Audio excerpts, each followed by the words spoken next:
ನಮಸ್ಕಾರ. ಮೆಗಾ ಸುದ್ದಿ ವಿಶೇಷ ಕಾರ್ಯಕ್ರಮಕ್ಕೆ ಸ್ವಾಗತ. ನಾನು ಪ್ರವೀಣ್ ಕುಂಬಾರ್. ಇವತ್ತಿನ ಮೆಗಾ ಸುದ್ದಿಯಲ್ಲಿ ರಾಜಧಾನಿ ಬೆಂಗಳೂರಿನ ಅತ್ಯಂತ ಅತಿ ಕಠಿಣ ಸಮಸ್ಯೆಯ ಬಗ್ಗೆ ಚರ್ಚೆ ಮಾಡೋದಿದೆ. ರಾಜಧಾನಿ ಬೆಂಗಳೂರು ಅಂತ ಹೇಳಿದ್ರೆ ಚಿನ್ನದ ಮೊಟ್ಟೆ ಇಡುವ ಕೋಳಿ ಅಂತ ಕರೆಯಲಾಗುತ್ತೆ. ಇಲ್ಲಿಯ ಕಸದಲ್ಲಿ ಹಣ ಇದೆ, ಇಲ್ಲಿಯ ವಾಹನ ದಟ್ಟಣೆಯಲ್ಲಿ ಹಣ ಇದೆ, ಇಲ್ಲಿಯ ರಾಜಕಾಲುವೆಯಲ್ಲಿ ಹಣ ಇದೆ, ಇಲ್ಲಿಯ ಒತ್ತುವರಿಯಲ್ಲಿ ಹಣ ಇದೆ, ಇಲ್ಲಿಯ ರಸ್ತೆ ಗುಂಡಿಗಳಲ್ಲೂ ಕೂಡ ಹಣ ಇದೆ. ಹಣ ಅಂದರೆ ಅದೆಲ್ಲವೂ ಕೂಡ ಪೀಕ್ದಾಗ ಹಣ ಬರುತ್ತಾ ಅಂತ ಅಲ್ಲ, ಇವುಗಳ ನೆಪದಲ್ಲಿ ಹಣ ಮಾಡುವಂತಹ ಪ್ರಮಾಣವೂ ಕೂಡ ದೊಡ್ಡ ಮಟ್ಟದಲ್ಲಿ ರಾಜಧಾನಿ ಬೆಂಗಳೂರಲ್ಲಿದೆ. ರಾಜಧಾನಿ ಬೆಂಗಳೂರಿಗೆ ಕೆಲಸದ ನಿಮಿತ್ತ ಬೇರೆ ಬೇರೆ ಕಡೆಯಿಂದ ಬಂದಿದ್ದಾರೆ. ಬೆಂಗಳೂರಿನ ವ್ಯಾಪ್ತಿ ದೊಡ್ಡ ಮಟ್ಟದಲ್ಲಿ ಹರಿದು ಹಂಚಿ ಹೋಗ್ತಾ ಇದೆ, ವರ್ಷದಿಂದ ವರ್ಷಕ್ಕೆ ದೀರ್ಘವಾಗ್ತಾ ಇದೆ. ಹಾಗಾದರೆ ಈಗ ಬೃಹತ್ ಪ್ರಮಾಣದಲ್ಲಿ ಬೆಳೀತಾ ಇರುವಂತಹ ಬೆಂಗಳೂರಿನ ಮೂಲಭೂತ ಸಮಸ್ಯೆಗಳು, ಅದರಲ್ಲೂ ವಿಶೇಷವಾಗಿ ಕುಡಿಯುವ ನೀರಿನ ಸಮಸ್ಯೆ, ಬೆಂಗಳೂರಿನ ಮೂಲಭೂತ ಸೌಕರ್ಯಗಳು, ಬೆಂಗಳೂರಿನ ರಸ್ತೆ ಗುಂಡಿಗಳು, ಬೆಂಗಳೂರಿನ ಒಟ್ಟಾರೆ ಪರಿಸರ, ಎಲ್ಲಕ್ಕಿಂತ ಹೆಚ್ಚಾಗಿ ಪ್ರತಿನಿತ್ಯ ಉತ್ಪನ್ನ ಆಗುವಂತಹ ಕಸವನ್ನು ಯಾವ ರೀತಿಯಾಗಿ ಇವರು ನಿರ್ವಹಣೆ ಮಾಡ್ತಿದ್ದಾರೆ ಅಂತ. ಈ ಹಿಂದೆ ಬೃಹತ್ ಬೆಂಗಳೂರು ಮಹಾನಗರ ಪಾಲಿಕೆ ಇತ್ತು, ಇಲ್ಲ ಬೆಂಗಳೂರು ಅಭಿವೃದ್ಧಿ ಮಾಡ್ತೀವಿ ಅಂತ 5 ಪಾಲಿಕೆಗಳ ಮಾಡಿ ಗ್ರೇಟರ್ ಬೆಂಗಳೂರು ಅಥಾರಿಟಿ ಅಂತ ಮಾಡಿದ್ರು. ಹಾಗಾದರೆ ಸಮಸ್ಯೆಗಳು ಬಗೆಹರಿತಾ? ಖಂಡಿತ ಇಲ್ಲ. ಸಮಸ್ಯೆಗಳು ಈಗಲೂ ಕೂಡ ಜಾಸ್ತಿ ಆಗ್ತಾ ಇದೆ. ಪ್ರತಿನಿತ್ಯ ಬೆಂಗಳೂರಿನಲ್ಲಿ ಯಾವ ಪರಿಪ್ರಮಾಣದಲ್ಲಿ ಕಸ ಉತ್ಪನ್ನ ಆಗ್ತಿದೆಯೋ ಆ ಕಸ ಉತ್ಪನ್ನದಲ್ಲಿ 60% ಮಾತ್ರ ಸಂಸ್ಕರಣೆ ಆಗ್ತಾ ಇದೆ ಎನ್ನುವಂತಹ ಸುದ್ದಿಗಳು ಬರ್ತಾ ಇದೆ. ಹಾಗಾದರೆ ಉಳಿದ 40% ಕಸ ಸಂಸ್ಕರಣೆಯಾಗಿ ಉಳಿಯದೇ ಇರೋದಕ್ಕೆ ಕಾರಣಗಳೇನು? ಬೆಂಗಳೂರಿನ ಈ ಕಸದ ಸಮಸ್ಯೆಯ ಬಗ್ಗೆ ಏನು ಪರಿಹಾರಗಳಿದೆ? ತಜ್ಞರು ಏನಂತಾರೆ? ಬೆಂಗಳೂರಿನಲ್ಲಿ ಉತ್ಪಾದನೆ ಆಗುವಂತಹ ಕಸವನ್ನ ಪಕ್ಕದ ಕೆಲವು ಹಳ್ಳಿಗಳಿಗೆ ತೆಗೆದುಕೊಂಡು ಹೋಗಿ ಅಲ್ಲಿ ಡಂಪ್ ಮಾಡುವಂತಹ ವ್ಯವಸ್ಥೆಗಳನ್ನು ಮಾಡಿದ್ದಾರೆ. ಅಲ್ಲಿಯ ಜನ ಪರಿಸರ ಮಾಲಿನ್ಯ ಆಗ್ತಾ ಇದೆ ಅಂತ ಪ್ರತಿಭಟನೆ ಮಾಡ್ತಾ ಇದ್ದಾರೆ. ಹಾಗಾದರೆ ಕಸದಿಂದ ರಸವನ್ನು ಉತ್ಪಾದನೆ ಮಾಡೋದು ಹೇಗೆ? ಏನೆಲ್ಲ ಪರಿಹಾರಗಳಿದೆ? ಇದೇ ಇವತ್ತಿನ ವಿಶೇಷ. ಕಸದ ಸಮಸ್ಯೆ ಪರಿಹಾರ ಏನು?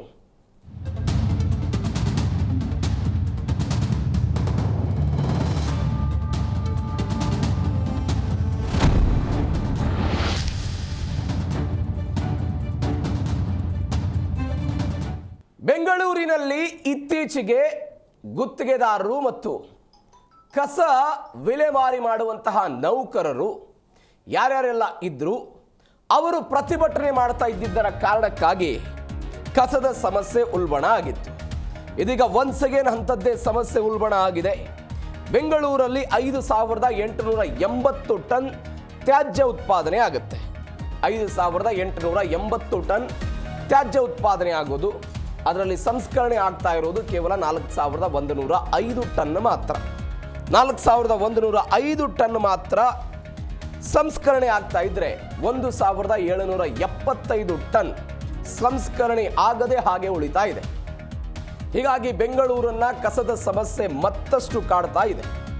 ವಿಂಗಡಣೆಯಲ್ಲಿ 100% 100% ಕಸ ಅಂದರೆ ಒಣ ತ್ಯಾಜ್ಯ ಮತ್ತು ಹಸಿ ತ್ಯಾಜ್ಯ ಅಂತ ವಿಂಗಡಣೆ ಆಗ್ತಾ ಇಲ್ಲ. ಸಂಗ್ರಹಣೆಯಲ್ಲೂ ಕೂಡ ವಿಳಂಬ ಆಗ್ತಾ ಇದೆ. ಸಮರ್ಪಕ ನಿರ್ವಹಣೆಯ ಕೊರತೆ ಕಂಡು ಬರ್ತಾ ಇದೆ.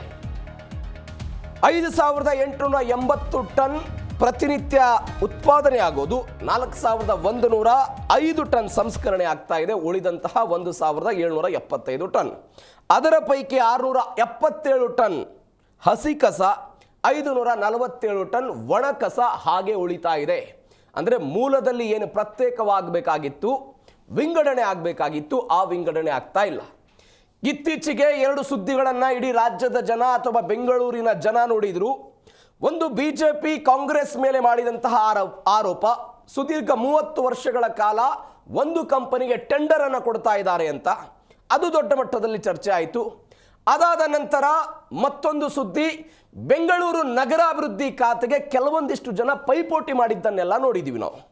ಬೆಂಗಳೂರು ನಗರಾಭಿವೃದ್ಧಿ ಖಾತೆ ಬೇಕು, ಬೆಂಗಳೂರು ನಗರಾಭಿವೃದ್ಧಿ ಖಾತೆ ಬೇಕು ಅಂತ ಒಂದಷ್ಟು ಜನ ಹೇಳಿದರೆ, ಕೆಲವೊಂದಿಷ್ಟು ಘಟಕಗಳನ್ನು ನನಗೆ ಕೊಟ್ಟಿಲ್ಲ, ಹೀಗಾಗಿ ನಾನು ಅಧಿಕಾರವನ್ನು ತೆಗೆದುಕೊಳ್ಳಲ್ಲ ಅಂತ ಅದರ ವಿರುದ್ಧ ಅಸಮಾಧಾನಗೊಂಡಿರೋದನ್ನು ನೋಡಿದ್ವಿ. ಇದರರ್ಥ ನಾನು ಮೊದಲೇ ಹೇಳಿದೆ, ಬೆಂಗಳೂರು ಚಿನ್ನದ ಮೊಟ್ಟೆ ಇಡುವಂತಹ ಕೋಳಿ ಅಂತ. ಇಲ್ಲಿ ಉತ್ಪಾದನೆ ಆಗುವಂತಹ ಕಸ ಇತ್ಯಾದಿ ಎಲ್ಲದರಲ್ಲೂ ಕೂಡ ಹಣ ಇದೆ. ಆದರೆ ಬೆಂಗಳೂರಿನ ಇವತ್ತಿನ ಪರಿಸ್ಥಿತಿಯನ್ನು ನೋಡಿದರೆ ಪ್ರತಿ ಸಚಿವರುಗಳು, ಪ್ರತಿ ಅಧಿಕಾರಿಗಳು ಹೇಳ್ತಾರೆ ಬ್ಲಾಕ್ ಸ್ಪಾಟ್ಗಳನ್ನು ಕಡಿಮೆ ಮಾಡ್ತೀವಿ, ಕಸ ಸಂಗ್ರಹಣೆ ವಿಲೇವಾರಿಯನ್ನು ಸಮರ್ಪಕವಾಗಿ ನಿರ್ವಹಿಸ್ತೀವಿ, ಗುತ್ತಿಗೆದಾರರಿಗೆ ಎಚ್ಚರಿಕೆ ಕೊಡ್ತೀವಿ. ಅನೇಕ ಜನ ಅಥವಾ ಇತ್ತೀಚೆಗೆ ಕೃಷ್ಣ ಬೈರೇಗೌಡರು ಅಧಿಕಾರ ವಹಿಸಿಕೊಂಡ ನಂತರ ಒಂದು ಇಂಪಾರ್ಟೆಂಟ್ ಪಾಯಿಂಟ್ ಉಲ್ಲೇಖ ಮಾಡಿದ್ರು. ಕಸ ಸಂಗ್ರಹಣೆ ಮಾಡುವಂತಹ ಅನೇಕ ಆಟೋ ಟಿಪ್ಪರ್ಗಳಿಗೆ GPS ವ್ಯವಸ್ಥೆನೇ ಇಲ್ಲ ಅಂತ. GPS ವ್ಯವಸ್ಥೆನೇ ಇಲ್ಲ ಅಂತ. ಈ ಕಸ ಸಂಗ್ರಹಣೆಯಲ್ಲೂ ಕೂಡ ದೊಡ್ಡ ಮಟ್ಟದ ಕಳ್ಳಾಟ ನಡೀತಾ ಇದೆ. ದೊಡ್ಡ ಮಟ್ಟದ ಕಳ್ಳಾಟ ನಡೀತಾ ಇದೆ. ಯಾವ್ಯಾವ ಪ್ರದೇಶಗಳಿಗೆ ಯಾವ್ಯಾವ ಆಟೋ ಟಿಪ್ಪರ್ಗಳನ್ನು ನಿರ್ವಹಣೆ ಮಾಡೋದಕ್ಕೆ ಅವುಗಳನ್ನು ಅಲಾಟ್ ಮಾಡಲಾಗಿರುತ್ತೋ ಆಯಾ ಆಟೋ ಟಿಪ್ಪರ್ಗಳು ತಮ್ಮ ವ್ಯಾಪ್ತಿಯ ಪ್ರದೇಶವನ್ನು ಸಂಪೂರ್ಣವಾಗಿ ಮುಗಿಸೋದಿಲ್ಲ ಎನ್ನುವಂಥ ದೊಡ್ಡ ಮಟ್ಟದ ಆರೋಪಗಳು ಕೂಡ ಬೆಳಿ ಬರ್ತಾ ಇದೆ. ಹಾಗಾದರೆ ಇವತ್ತೇ ಈ ಪರಿಸ್ಥಿತಿ ಹೀಗಾದರೆ ಮುಂದೆ ಏನಾಗ್ಬೋದು ಅಂತ. ಇತ್ತೀಚೆಗೆ ಒಂದು ಸುದ್ದಿ ಬಂದಿತ್ತು. ಬೇರೆ ಬೇರೆ ಕಾರಣಕ್ಕಾಗಿ ಗುತ್ತಿಗೆದಾರರಿಗೆ ಹಣ ವಿಳಂಬ ಆಗಿತ್ತು ಅನ್ನೋ ಕಾರಣಕ್ಕಾಗಿ ಕಸ ಸಂಗ್ರಹಣೆಯನ್ನೆಲ್ಲ ಸ್ಟಾಪ್ ಮಾಡಿಬಿಟ್ಟಿದ್ರು. ಅದಕ್ಕಾಗಿ ಅವ್ರಿಗೆ ತಾತ್ಕಾಲಿಕವಾಗಿ ನಾವೇನೋ ಪರಿಹಾರ ರೂಪದಲ್ಲೆಲ್ಲವನ್ನು ಕೂಡ ಮಾಡ್ತೀವಿ ಅಂತ ಹೇಳಲಾಗಿತ್ತು. ಅನೇಕ ಬಾರಿ ಪೌರ ಕಾರ್ಮಿಕರು ಪ್ರತಿಭಟನೆಗಳಿದಂತಹ ಸಮಯದಲ್ಲೂ ಕೂಡ ಕಸ ಸಂಗ್ರಹಣೆ ವಿಳಂಬ ಆಗುತ್ತೆ. ಹಬ್ಬ ಹರಿದಿನಗಳಲ್ಲೂ ವಿಶೇಷವಾಗಿ ಯುಗಾದಿ, ದೀಪಾವಳಿ, ನವರಾತ್ರಿಯಂತಹ ಸಮಯದಲ್ಲಿ ಬೆಂಗಳೂರಿನ KR ಮಾರ್ಕೆಟ್ ಸೇರಿದಂತೆ ಯಾವ್ಯಾವ ಪ್ರದೇಶಗಳು ಮುಖ್ಯ ಪ್ರದೇಶಗಳಂತ ಕರೆಸಿಕೊಳ್ಳುತ್ತೋ ಆ ಸ್ಥಳಗಳನ್ನು ನಮ್ಗೆ ನೋಡೋದಕ್ಕೂ ಕೂಡ ಸಾಧ್ಯ ಇರಲ್ಲ. ಆ ಪರಿಪ್ರಮಾಣದಲ್ಲಿ ಕಸ ಕಸ ಕಸ ಎಲ್ಲಿ ನೋಡಿದರೂ ಕೂಡ ಕಸ ಇರುತ್ತೆ. ಹಾಗಾದರೆ ಮೂಲದಲ್ಲಿ ಯಾಕೆ ವಿಂಗಡಣೆ ಸರಿಯಾಗ್ತಾ ಇಲ್ಲ? ಅದು ಸಾರ್ವಜನಿಕರ ತಪ್ಪು ಅಥವಾ ಗುತ್ತಿಗೆದಾರರ ತಪ್ಪು ಅಥವಾ ಕಸ ನಿರ್ವಹಣೆ ಮಾಡೋದಕ್ಕೆ ಪೌರ ಕಾರ್ಮಿಕರು ಏನು ಬರ್ತಾರ ಅವರದ್ದೇನಾದರೂ ತಪ್ಪಿದೆಯಾ? ಸರ್ಕಾರ ಯಾಕೆ ಕಸದ ವಿಚಾರದಲ್ಲಿ ಈ ಪರಿಪ್ರಮಾಣದಲ್ಲಿ ನಿರ್ಲಕ್ಷ್ಯವನ್ನು ಮಾಡ್ತಾ ಇದೆ? ಇದಕ್ಕೆ ಪರಿಹಾರ ಏನು ಅನ್ನೋದು ಸದ್ಯಕ್ಕಿರುವಂತಹ ಪ್ರಶ್ನೆ.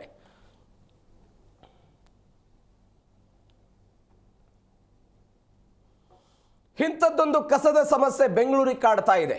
ಏನು ಸಮಸ್ಯೆಗಳಾಗ್ತಾ ಇದೆ? ಯಾಕೆ ಸಮಸ್ಯೆಗಳಾಯಿತು? ಪರಿಹಾರ ಏನು ಮಾಡಬಹುದು ಸರ್ಕಾರ?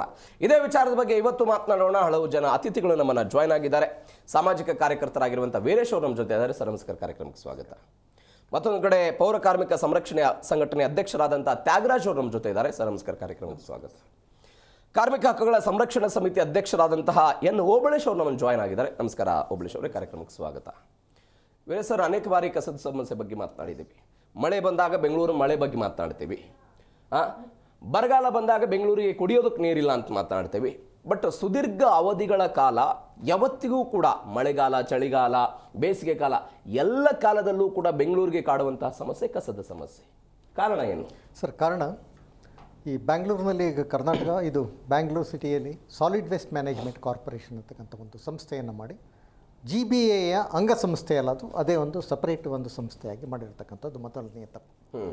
ಎರಡನೆಯದು ಕಸವನ್ನು ಮನೆಯಿಂದ ಮನೆಗೆ ಪ್ರತಿ ಮನೆಗೆ ಹೋಗಿ ಕಲೆಕ್ಟ್ ಮಾಡ್ತಾ ಇರ್ತಕ್ಕಂಥದ್ದು ಭಾಳ ದೊಡ್ಡ ತಪ್ಪು. ಇವತ್ತು ಸರ್ ವಿಶ್ವದ ಯಾವುದೇ ರಾಷ್ಟ್ರದಲ್ಲಿ ಯಾವುದೇ ದೊಡ್ಡ ನಗರಗಳಲ್ಲಿ ಮನೆಯಿಂದ ಕಸವನ್ನು ಸಂಗ್ರಹ ಮಾಡ್ತಕ್ಕಂಥದ್ದಿಲ್ಲ. ಪ್ರತಿಯೊಂದು ಕಡೆ ಏನು ಮಾಡ್ತಾ ಇದ್ದಾರೆ, ಪ್ರತಿ ರೋಡಿನಲ್ಲೂ ಒಂದೊಂದು ಡಸ್ಟ್ಬಿನ್ಗಳನ್ನು ಇಟ್ಟು ಅಲ್ಲೇ ಜನ ಸಪ್ರೇಟ್ ಮಾಡಿ ಕಸವನ್ನು ಹಾಕ್ತಕ್ಕಂಥದ್ದು, ಅಲ್ಲಿಂದ ಲಿಫ್ಟ್ ಮಾಡ್ತಕ್ಕಂಥದ್ದು ಮಾಡ್ತಾ ಇದ್ದಾರೆ. ಆದರೆ ಬ್ಯಾಂಗ್ಳೂರಿನಲ್ಲಿ ಒಂದರಲ್ಲೇ ಮಾಡಿರ್ತಕ್ಕಂಥದ್ದು ಇದು. ನಾವು ವೆಚ್ಚವನ್ನು ನೋಡಿದಾಗ ಪ್ರತಿ ವರ್ಷ ಸುಮಾರು 3,000 ಕೋಟಿ ತೆಗೆದುಕೊಳ್ಳೋದೇ ತಪ್ಪು ಸರ್. ಅದು ಖಂಡಿತ ತಪ್ಪು. ಅದು ಗ್ರಾಮಾಂತರ ಪ್ರದೇಶಗಳಲ್ಲೂ ಕೂಡ ಆ ವ್ಯವಸ್ಥೆ ಬಂದಿದೆ.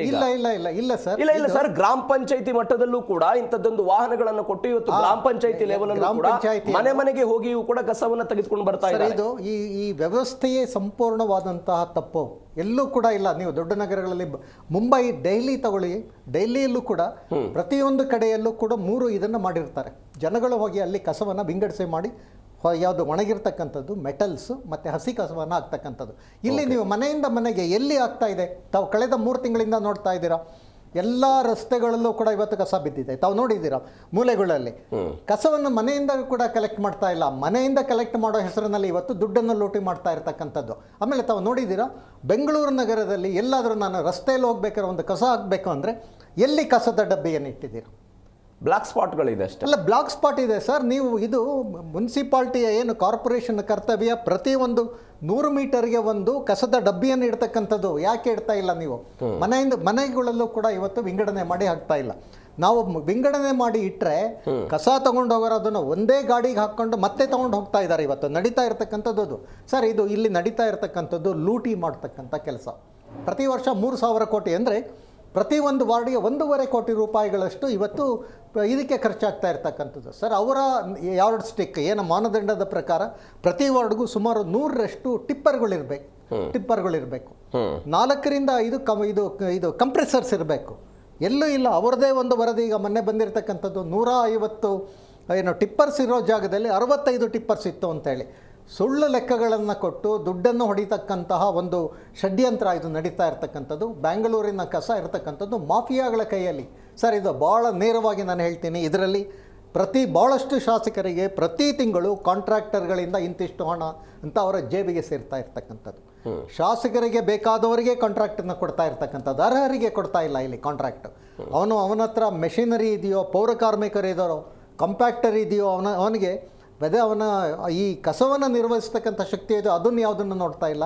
ಭಾಳಷ್ಟು ಶಾಸಕರ ಶಿಷ್ಯರಿಗೆ ಇವತ್ತು ಕಾಂಟ್ರಾಕ್ಟನ್ನು ಕೊಟ್ಟಿರ್ತಕ್ಕಂಥದ್ದು ತಾವು ನೋಡಿದ್ದಾರೆ. ಕಳೆದ 3 ತಿಂಗಳಿಂದ ಬ್ಯಾಂಗ್ಳೂರು ಜನ, ಸರ್ ನಾವು ಪ್ರತಿ ತಿಂಗಳು ಇವತ್ತು ಕಸದ ಸೆಸ್ ಕಟ್ತಾ ಇದ್ದೀವಿ. ಯಾವ ಮುನ್ಸಿಪಾಲ್ಟಿಯಲ್ಲೂ ಇಲ್ಲ. ಪ್ರಾಪರ್ಟಿ ಟ್ಯಾಕ್ಸ್ ಆಗಿ ತೊಗೊಳ್ತೀರ, ಹಾಗಿದ್ರೆ ನೀವು ಕಸಕ್ಕೆ ಒಂದು ಸೆಸ್ ತೊಗೋಬೇಕು ಅಂತಂದರೆ ತಾವು ನೋಡಿದ್ದೀರಾ ಸರ್? ಈಗ ಏನು ಸಾಲಿಡ್ ವೇಸ್ಟ್ ಮ್ಯಾನೇಜ್ಮೆಂಟ್ ಕಾರ್ಪೊರೇಷನ್ ಅಂತೇಳಿ ಮಿಲ್ಲರ್ ರೋಡಲ್ಲಿ ಒಂದು ಮಾಡಿದ್ದಾರೆ. 7 ಸ್ಟಾರ್ ಹೋಟೆಲ್ ಇರ್ತಕ್ಕಂಥ ಸವಲತ್ತು ಇರ್ತಕ್ಕಂಥ ಕ್ಯಾಬಿನ್ಗಳು ಅಧಿಕಾರಿಗಳಿಗೆ ಓಡಾಡಲಿಕ್ಕೆ ಎಲ್ಲ 40-50 ಲಕ್ಷದ ಕಾರುಗಳು. ಯಾವ ಅಧಿಕಾರಿ ಇವತ್ತು ರೋಡಲ್ಲಿ ನಿಂತು ಕಸ ಬಿದ್ದಿರೋದನ್ನು ನೋಡಿ ಪರಿಶೀಲಿಸ್ತಾ ಇದ್ದಾರೆ? ಕರಿಗೌಡರಿದ್ದಾರೆ, ಅದರ ಮ್ಯಾನೇಜಿಂಗ್ ಡೈರೆಕ್ಟರ್ ಅಂತ ಹೇಳಿ ಮಾಡಿದ್ದಾರೆ.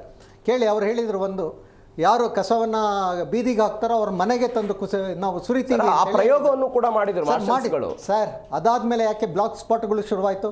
ಬೆಂಗಳೂರಿನ ಯಾವ ಮೂಲೆಯಲ್ಲಿ ಹೋಗಿ ನೋಡಿದ್ರು ಕಸದ ಇವತ್ತು. ನನಗೊಂದು ಪ್ರಶ್ನೆ ಇರೋದೇನು ಸರ್, ನೀವು ಕಸವನ್ನ ಯಾರು ಎಸಿತಾರೆ ಅಂಥವರ ಮನೆ ಬಾಗಿಲಿಗೆ ಹೋಗಿ ಕಸವನ್ನು ಎಸಿತೀವಿ ಅಂತ ಹೇಳ್ತಿದ್ದೀರಿ.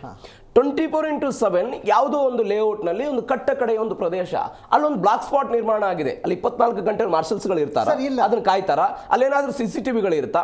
ಬೆಂಗಳೂರಿನ ಈ ಗೋಡೆ ಬರಹಗಳು, ಇಲ್ಲಿ ಕಸ ಹಾಕಿದ್ರೆ 1000 ರೂಪಾಯಿ ದಂಡ, ಇಲ್ಲಿ ಕಸ ಹಾಕಿದ್ರೆ 500 ರೂಪಾಯಿ ದಂಡ, ಈ ದೇವರು ನಿಮಗೆ ಈ ಶಿಕ್ಷೆ ಕೊಡ್ತಾನೆ, ಈ ಬರಹಗಳನ್ನು ಮಾತ್ರ ನೋಡ್ತೇವೆ ಹೊರತು ಕಾನೂನಾತ್ಮಕವಾಗಿ ಇವತ್ತಿನ ತನಕ ಅದಕ್ಕೇನು ಪರಿಹಾರ ಸಿಕ್ಕಿಲ್ಲ ಅಂತ. ಆಗ್ತಾ ಇಲ್ಲ. ಮನೆಯಿಂದ ಸರಿಯಾಗಿ ಕಸಗಳನ್ನ ತಗೊಂಡು ಹೋಗ್ತಾ ಇಲ್ಲ. ಹೀಗಾಗಿ ಜನ ಏನ್ ಮಾಡ್ತಾ ಇದ್ದಾರೆ, ತಗೊಂಡೋಗಿ ಎಲ್ಲ ಒಂದು ಮೂಲೆಯಲ್ಲಿ ಬಿಸಾಕ್ತಾ ಇದ್ದಾರೆ.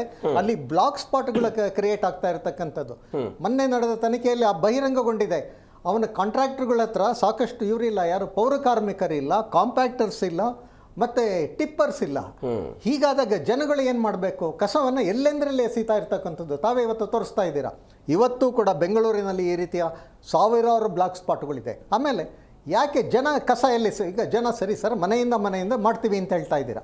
ಈಗ ದೊಡ್ಡ ಘಟಕಗಳವರು ಯಾವುದು ದೊಡ್ಡ ಅಪಾರ್ಟ್ಮೆಂಟ್ಗಳವರು ಅವರು ಕಸವನ್ನು ಕೊಡುವ ಹಾಗೆ ಇಲ್ಲ. ಪ್ರತಿಯೊಂದನ್ನು ಕೂಡ ಅವರು ಮೂಲದಲ್ಲೇ ಅದನ್ನು ವಿಗ್ರಹ ಮಾಡಬೇಕು, ಅವರೇ ಅದನ್ನ ಡಿಸ್ಪೋಸ್ ಮಾಡಬೇಕು ಅಂತಕ್ಕಂಥ ಒಂದು ಕಾನೂನು ಹಾಕಿದ್ದಾರೆ.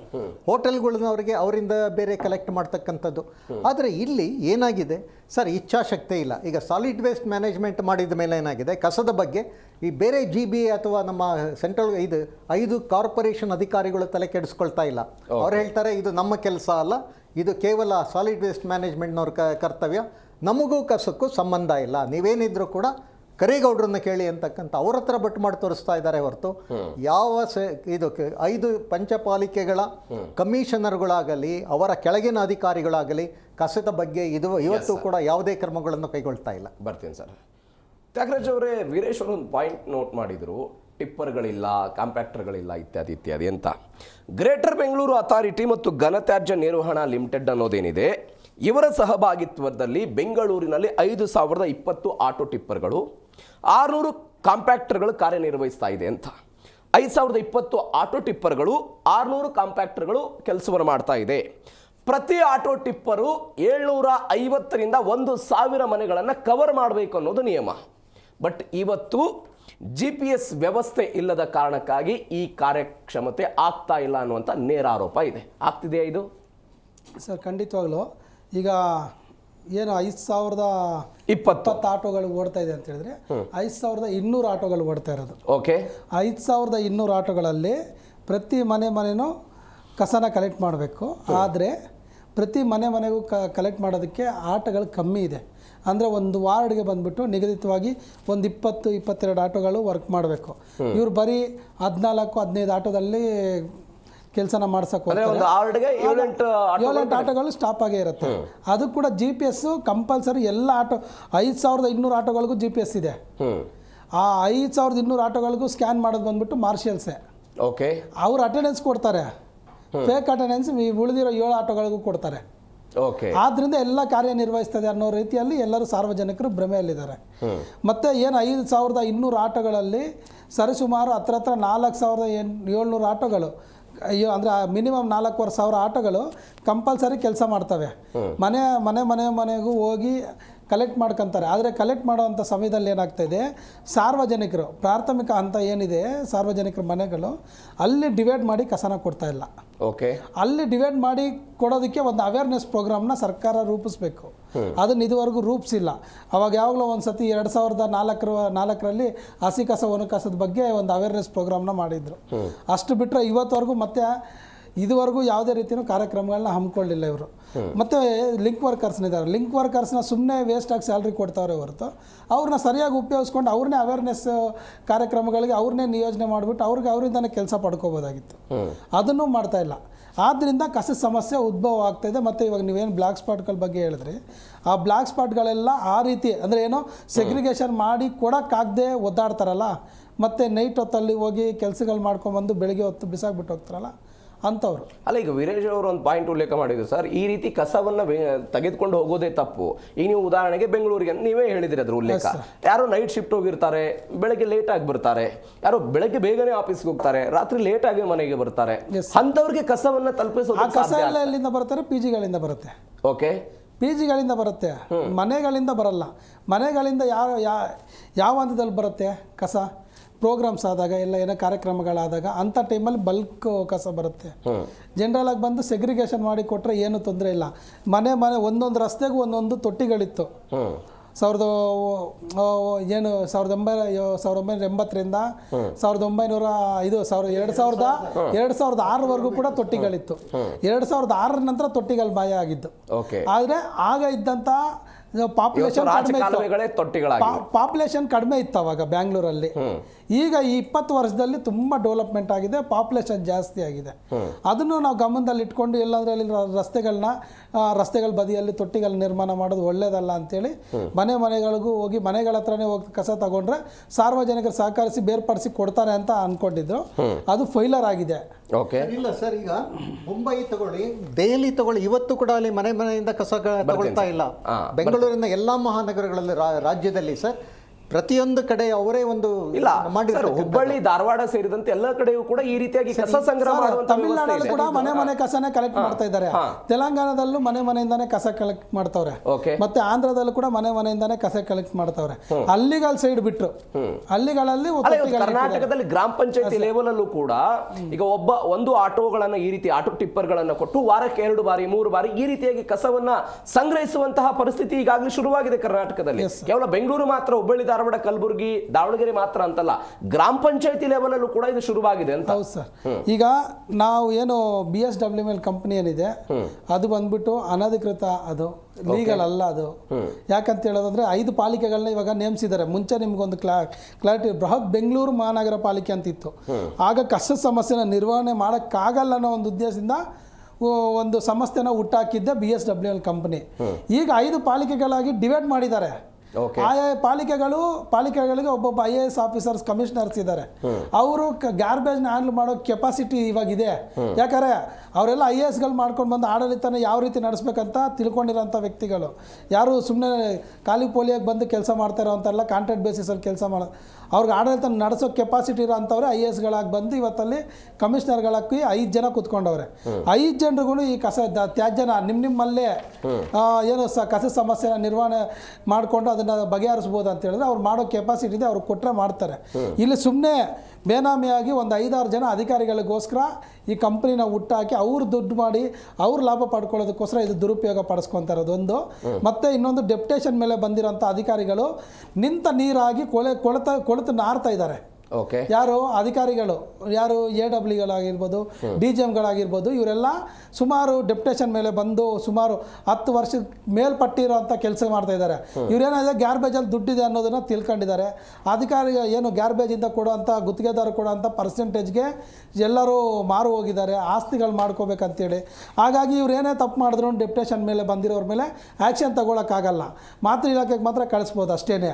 ಅದರಿಂದ ಇವ್ರೇನು ಮಾಡ್ತಾವ್ರೆ, ಸಸ್ಪೆನ್ಷನ್ ಇಲ್ಲ, ಪನಿಷ್ಮೆಂಟ್ ಇಲ್ಲ ಅಂತ ತಿಳ್ಕೊಂಡು ಇವ್ರು ಏನು ಮಾಡ್ತಾವ್ರೆ, ಬರೀ ದುಡ್ಡು ಮಾಡೋದನ್ನೇ ಕಾಯಕವಾಗಿ ಇಟ್ಕೊಂಡು ಇದಕ್ಕೋಸ್ಕರ ಗುತ್ತಿಗೆದಾರ ಈ GPS ಸಿಸ್ಟಮ್ ಎಲ್ಲ ಹೇಳಿದ್ರಲ್ಲ, ಇವೆಲ್ಲ ಹಾಗೇನೆ ಅಟೆಂಡೆನ್ಸ್ ಕೊಡ್ತಾ ಇರೋದು ಕೂಡ. ಮತ್ತೆ ಮಾರ್ಷಲ್ಸ್ ಫೇಕ್ ಅಟೆಂಡೆನ್ಸ್ ನ ಕೊಟ್ಟು ಗುತ್ತಿಗೆದಾರ ಹತ್ರ ಅವರು ಕೂಡ ಶಾಮೀಲಾಗಿದ್ದಾರೆ, ಮಾರ್ಷಲ್ಸ್ ಕೂಡ. ಆದ್ರಿಂದನೇ ಇವತ್ತು ಕಸದ ಸಮಸ್ಯೆ ಈ ರೀತಿ. ಅಂದ್ರೆ ಇಲ್ಲಿ ಪ್ರಾಥಮಿಕ ಅಂತ ಯಾವುದು, ಸಾರ್ವಜನಿಕರು ಡಿವೈಡ್ ಮಾಡಿ ಕಸನ ಕೊಡಬೇಕು. ಈಗ ಅಧಿಕಾರಿಗಳಲ್ಲಿ ಪ್ರಾಥಮಿಕ ಅಂತ ಯಾರು AWಗಳು, ಅವ್ರು ಸರಿಯಾಗಿ ಲಂಚ ತಗೊಳ್ದೆ ಕರೆಕ್ಟಾಗಿ ಕೆಲಸ ಮಾಡಿದ್ರೆ ಇವತ್ತು ಈ ಸಮಸ್ಯೆ ಇರ್ತಾ ಇರಲಿಲ್ಲ.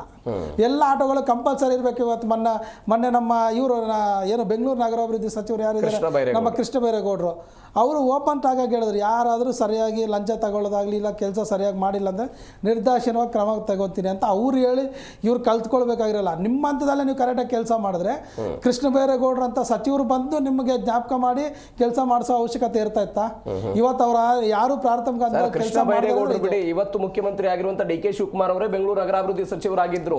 ಬೆಂಗಳೂರನ್ನ ವರ್ಲ್ಡ್ ಲೆವೆಲ್ ತೆಗೆದುಕೊಂಡು ಹೋಗಬೇಕು ಅನ್ನೋ ಕನಸು ಇಟ್ಟುಕೊಂಡಂತಹ ವ್ಯಕ್ತಿ DK ಶಿವಕುಮಾರ್ ಅವರು.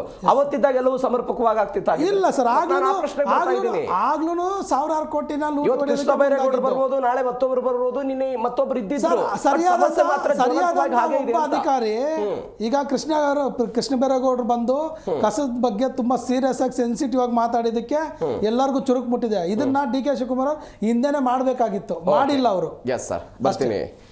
ಓಬಳೇಶ್ ಅವರೇ, ನಾನು ಅವಾಗಲೇ ಉಲ್ಲೇಖ ಮಾಡ್ತಾ ಇದ್ದೆ, ಈ ಬೆಂಗಳೂರಿನಲ್ಲಿ ಹಬ್ಬ ಹರಿದಿನಗಳು ಬಂದ್ಬಿಟ್ರೆ, ನವರಾತ್ರಿ, ದೀಪಾವಳಿ, ಯುಗಾದಿ, ಹೊಸ ವರ್ಷದ ಸಮಯದಲ್ಲಿ ಬಂದರೆ ಕಸವನ್ನು ವಿಲೇವಾರಿ ಮಾಡಬೇಕು ಅಂತ ಹೇಳಿದ್ರೆ ವಾರಗಟ್ಟಲೆ ಸಮಯ ಬೇಕು, ಒಂದು ವಾರಗಳ ಸಮಯ.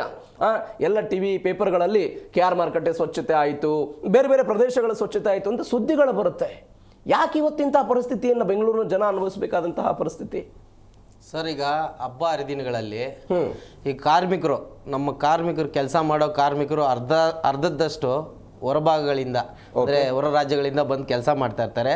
ಹಬ್ಬ ಹರಿದಿನ ಅಂತ ಬಂದಾಗ ಅವರು ಊರುಗಳಿಗೆ ಹೊರಟೋಗ್ಬಿಡ್ತಾರೆ. ಓಕೆ.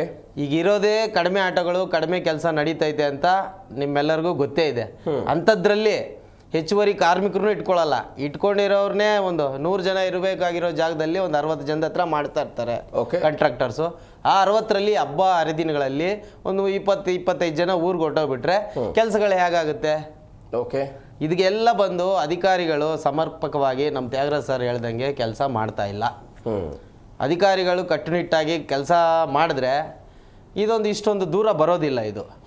ಯಾಕೆಂದ್ರೆ ಸರ್, ಇದೆಲ್ಲ ಕಾಂಟ್ರಾಕ್ಟ್ ಸಿಸ್ಟಮು ಎಷ್ಟು ವರ್ಷಗಳ ಕಾಲ ಇಲ್ಲಿ ಮುಂದುವರಿಯುತ್ತೋ ಅಲ್ಲಿವರೆಗೂ ಈ ಸಮಸ್ಯೆ. ನೇರವಾದ ಪ್ರಶ್ನೆ ಇದೆ ಸರ್, ನನ್ನೊಂದು ನೇರವಾದ ಪ್ರಶ್ನೆ ಇದೆ. ಆವಾಗಲೇ ಅವರು ಹಬ್ಬ ಹರಿದಿನಗಳು ಅಥವಾ ಮನೆಯಲ್ಲಿ ಏನಾದರೂ ಕಾರ್ಯಕ್ರಮಗಳಿದ್ದಾಗ ಕಸ ಪ್ರಮಾಣ ಜಾಸ್ತಿ ಆಗುತ್ತೆ ಮನೆಗಳಲ್ಲಿ ಅಂತ ಕೆಲವೊಂದಿಷ್ಟು ಸಾರ್ವಜನಿಕರ ಆರೋಪ ಇದೆ. ಈ ಆರೋಪ ನೀವು ಬ್ಲಾಕ್ ಸ್ಪಾಟ್ಗಳ ಸಂಖ್ಯೆ ಹೆಚ್ಚಳಕ್ಕೂ ಕೂಡ ಕಾರಣ ಆಗಿರ್ಬೋದು ಅನ್ನೋ ಕಾರಣಕ್ಕಾಗಿ ನಾನು ಕೇಳ್ತಾ ಇದ್ದೀನಿ. ಈ ಕಸ ತೆಗೆದುಕೊಳ್ಳೋದಕ್ಕೆ ಮನೆ ಬರ್ತಾರಲ್ಲ ಪ್ರತಿದಿನ, ಅವ್ರಿಗೆ ತಿಂಗಳಿಗೆ 50-100 ರೂಪಾಯಿ ಕೊಡಬೇಕು ಎನ್ನುವಂಥ ಆರೋಪ ಇದೆ. ಪ್ರತಿ ತಿಂಗಳು 50-100 ರೂಪಾಯಿ ಕೊಡಬೇಕು. ಮನೆಯಲ್ಲೇನೋ ಯಾವುದೋ ಒಂದು ಮರ ಬಿತ್ತು, ಆ ಹಸಿ ತ್ಯಾಜ್ಯವನ್ನು ಕೊಡಬೇಕು ಅಂತ ಹೇಳಿದ್ರೆ 100 ರೂಪಾಯಿ ಕೊಡಬೇಕು. ಮನೆಯಲ್ಲೇನೋ ಬರ್ತ್ಡೇ ಇದೆ, ಯಾವುದೋ ಒಂದು ಕಾರ್ಯಕ್ರಮ ಇದೆ, ಆ ಕಸ ಸ್ವಲ್ಪ ಜಾಸ್ತಿ ಆಗಿರುತ್ತೆ, ಅದನ್ನು ತೆಗೆದುಕೊಂಡು ಹೋಗೋದಕ್ಕೆ 200. ಇಲ್ಲ ಸರ್, ಪ್ಲೀಸ್ ಬರ್ತೀನಿ. ಒಂದು 200 ರೂಪಾಯಿ ಕೊಡಬೇಕು ಎನ್ನುವಂಥ ಆರೋಪಗಳು ಗಂಭೀರ ಮಟ್ಟದಲ್ಲಿದೆ. ಇದು ಕೂಡ ಸಾರ್ವಜನಿಕರು ಕಸವನ್ನ ಗಾಡಿಗೆ ಹಾಕುವಂತಹ ಬದಲು ಎಲ್ಲ ಹೋಗಿ ಎಸಿತಾರೆ ಅನ್ನುವಂಥದ್ದು ಆರೋಪ. ಇದು ನಾನು ಮಾಡ್ತಾ ಇರೋರಲ್ಲಪ್ಪ, ಸಾರ್ವಜನಿಕ ವಲಯದಲ್ಲಿದೆ. ಇದಕ್ಕೆ ಉತ್ತರ ಏನು ಸರ್?